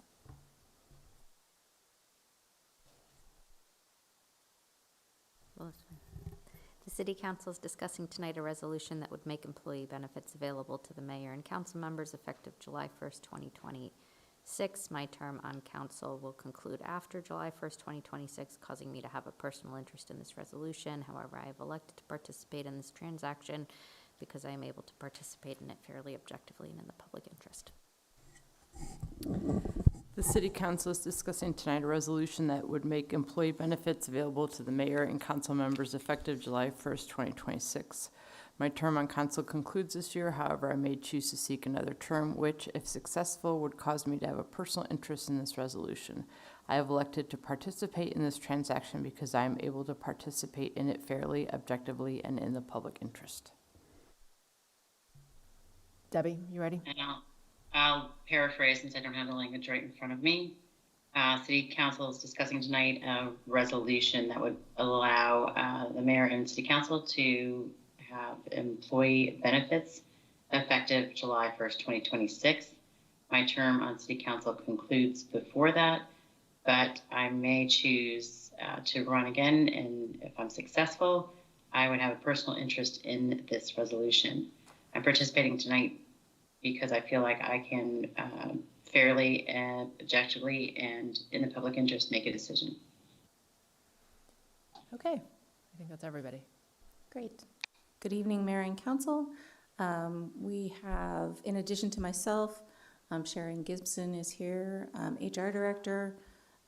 Cindy is also here in the capacity of the retirement programs, and Melissa Ryman, Deputy Director of Finance, is also participating electronically to answer any questions as well.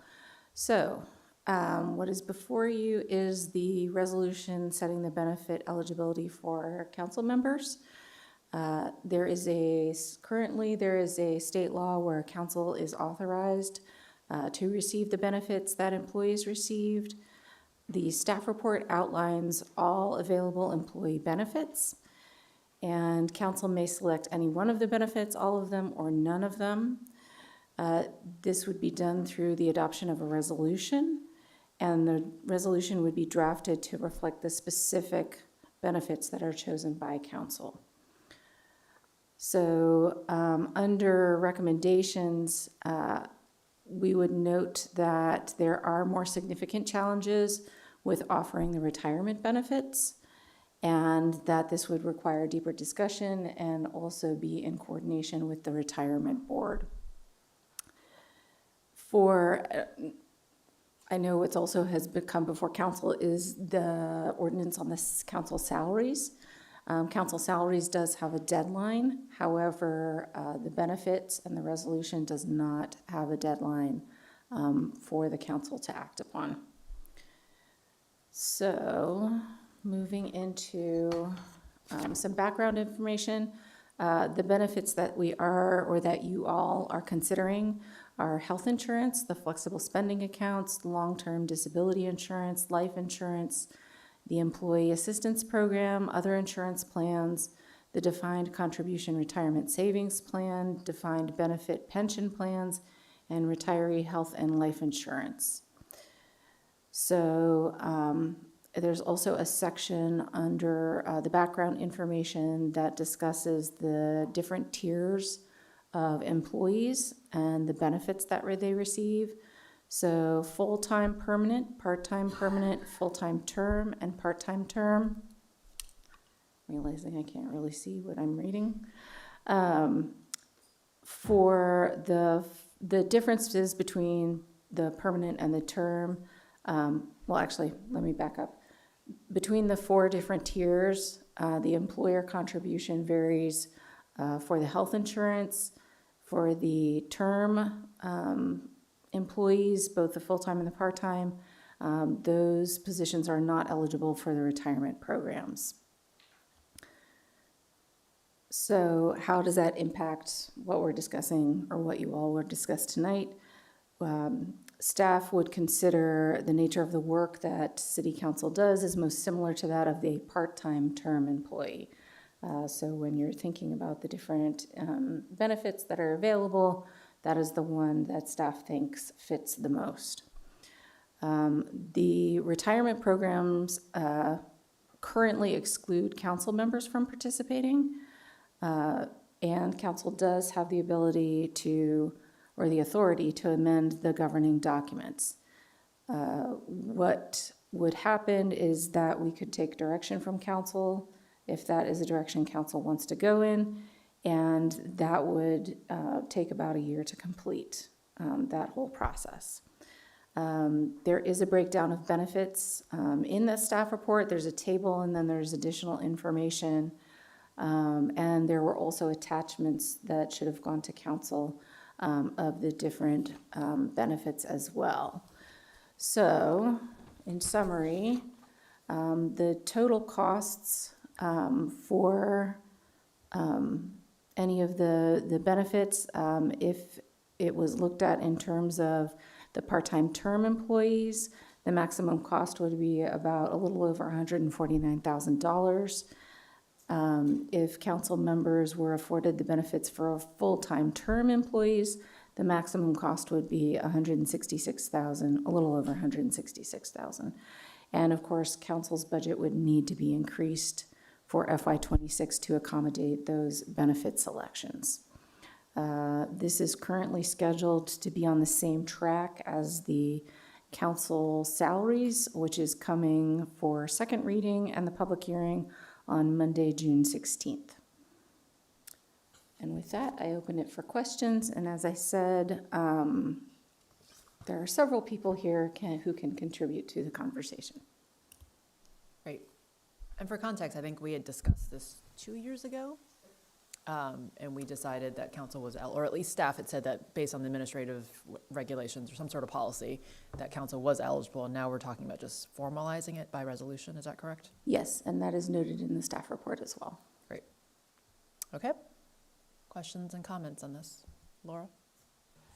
Thanks so much. I found this really interesting. I personally don't see myself taking advantage of this, but I think I was glad to see, reading lines 32, the top of page 2, about that there was a decision made in 2023 that council could take advantage of health insurance, and that 2 of my colleagues are participating in that plan. So I think that's terrific. And I think it goes along with that conversation that we had last week about salary and, anything that we can do to make this, this is a lot of work, this position, and I think anything we can do to support our colleagues with benefits, I am, all in favor of.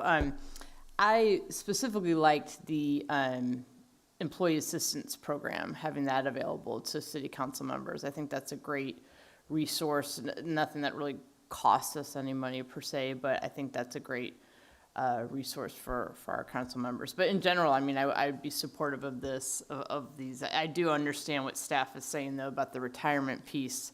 That seems to be something that could be very complicated. So I would, I guess, defer to the staff on that. But in general, I think this is all, a great benefit to our public servants. Thanks. Thank you. Other comments? Debbie? Yes, I agree with a lot of what Laura just said. I like and agree with the part-time temp nature, although it's a 4-year commitment. It's not a long-term job, so I don't think that the pension plans, retirement plans, any of those other benefits outside of health insurance. And then yes, I didn't realize EAP was a separate from health insurance. It's nominal and it addresses mental health coverage, and it's a great program. So I'd be in support of part-time temp status with healthcare and EAP and no other benefits. Thank you. Okay, other thoughts?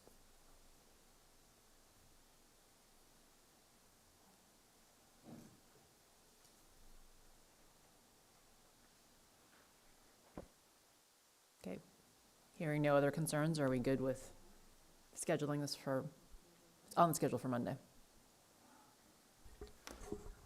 Or 2 weeks. Mondays, we have next week off, the 16th, our next regular meeting. That's correct. I mean, I would say that I'm interested in hearing public input or people from the public, give any input on this. So I've before said what I've said about these various issues. So anyway. I will note that the salaries is scheduled for a public hearing, so certainly I think, and I'm looking at Sally, I think that the public can comment at that time as well on the benefits. I guess we have had this under discussion for 2 years, or at least since 23 as well, so. I would also like to take a moment to thank Melissa and Cindy and Sharon for putting this together as well. And Sally. Thank you. And joining us at the late hour.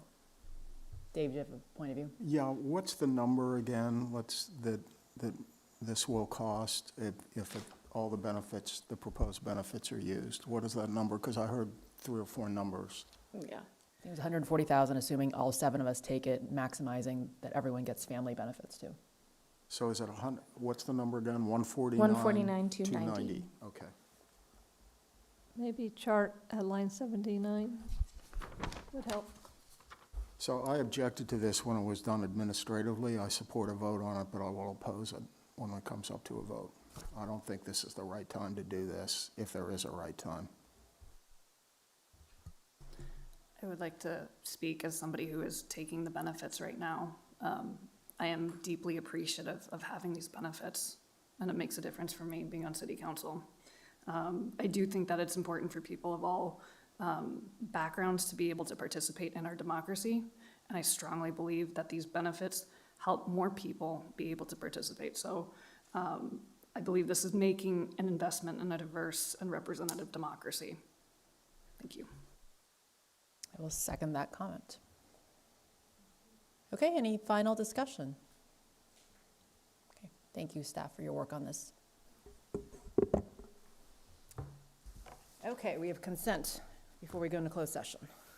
We have three items on the consent agenda. So our 25-26 Versa insurance renewal, and then 2 contract authorizations, one with Axon Enterprises for our police department's body-worn and in-car camera systems, and then the Overdrive system for purchasing ebooks at the library. I'm happy to take questions or dive further into any of those 3 if y'all have questions. Christine? Could you go into the risks sharing association a little bit? I wasn't clear from the report exactly.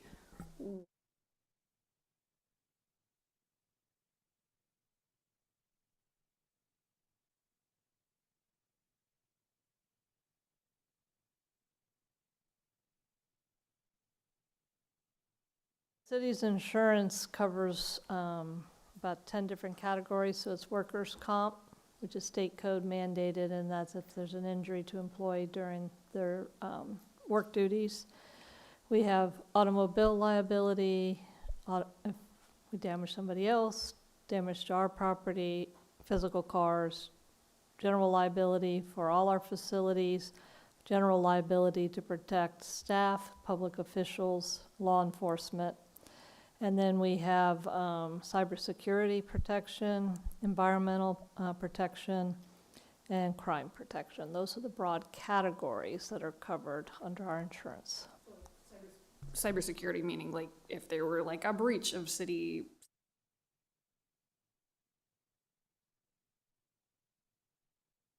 Or the fallout from that. Yeah, it's both for our systems getting breached, errors and omissions of somebody on our side letting out PII, credit card fraud, banking transaction fraud, and somebody hitting our network system. Gotcha. Okay. Yeah, I noticed that the cybersecurity increased a substantial, I would think it was 9%. The whole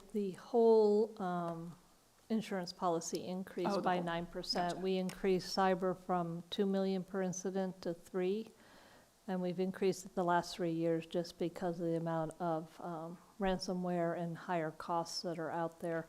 The actual cost from the premium was $4,800 to increase the cyber. Gotcha. Have we ever had to file a claim for any of these things or not in recent? Yes, we have.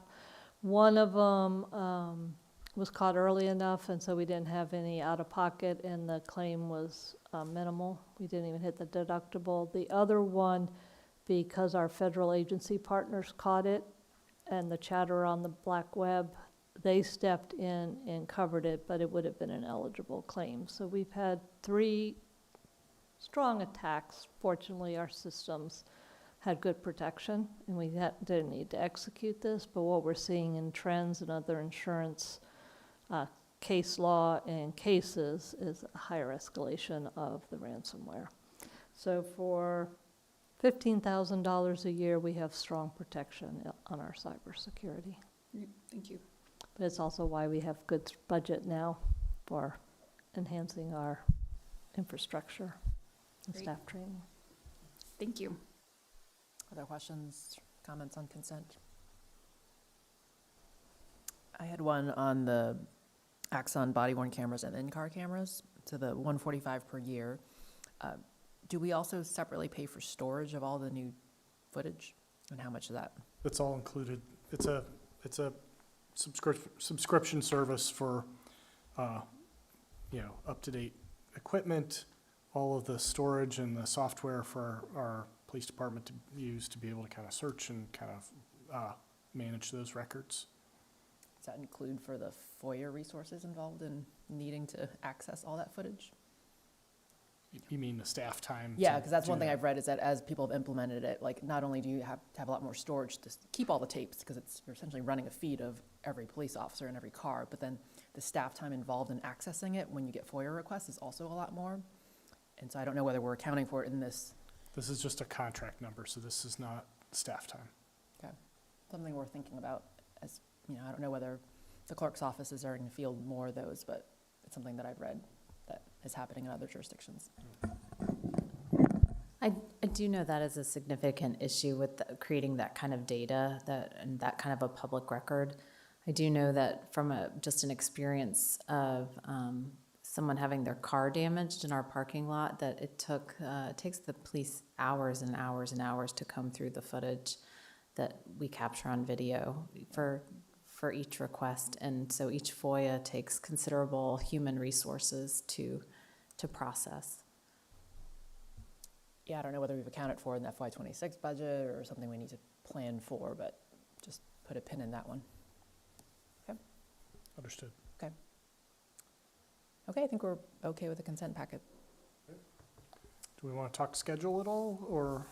We've canceled the mayor's meeting that's coming Wednesday, given that we've canceled the following Monday. Do we want to pull up the schedule? I actually won't be here for the June 11th. So Debbie, if you want to run the June 11th mayor's meeting, if you're in town. I'm in town. I'd be happy to. So we'll just wait till then? Do you want to or wait till then, or is there everybody- anything on the schedule that people want to point out, or? Okay, I noted that June 16th West Falls Church tour last week is likely 4:30, so. It currently still says 6, so I just want to make sure people had it on their calendars. I did have a question. So I've been getting comments about greening of Lincoln. Do we have that planned to come before city council at any point? It's not currently reflected on the schedule. We're talking about bringing it to the work session on July 7th. July 7th. Okay, great. Thank you. Okay. Well, I guess we'll talk more schedule then, June 11th. Okay, We're thank you. scheduled, council scheduled to go into closed session to talk about reviews for our 3 employees. Is there anything other business with staff before then? Okay, so we can move to Oak and then, You can move to Oak, but Taya and I will still be here, so when you come back out, you can do your motions on the recording in public. read the motion to go into close here, and then we will let staff move on with their night. And then we'll do a Teams connection for Ms. Hiscock, correct? Do we need to read her in again there or not? Okay. Okay, upon a motion made by Downs? and seconded by Underhill? and passed by a vote of city council, council went into closed session pursuant to 2.2-3711A, discussion, consideration, or interviews of prospective candidates for employment, assignment, appointment, promotion, performance, demotion, salaries, disciplining, or resignation of specific public officers, appointees, or employees of any public body. Specifically, it's a performance review of preparation for the city manager, city attorney, and city clerk. Connolly? Yes. Downs? Yes. Flynn? Yes. Sean Hiscock? Yes. Snyder? Yeah. Underhill? Yes. Hardy, yes. Okay, it's 11:07. We're going to go into closed session and resume in the Oak Room. Madam Mayor, would you like me to be here when you return to assist you with getting back to the open session and closing the meeting, or is that? We're good. Okay, thank you. I've got motions. Okay, thank you. Now, Cindy, might to leave this and then I'll be contacting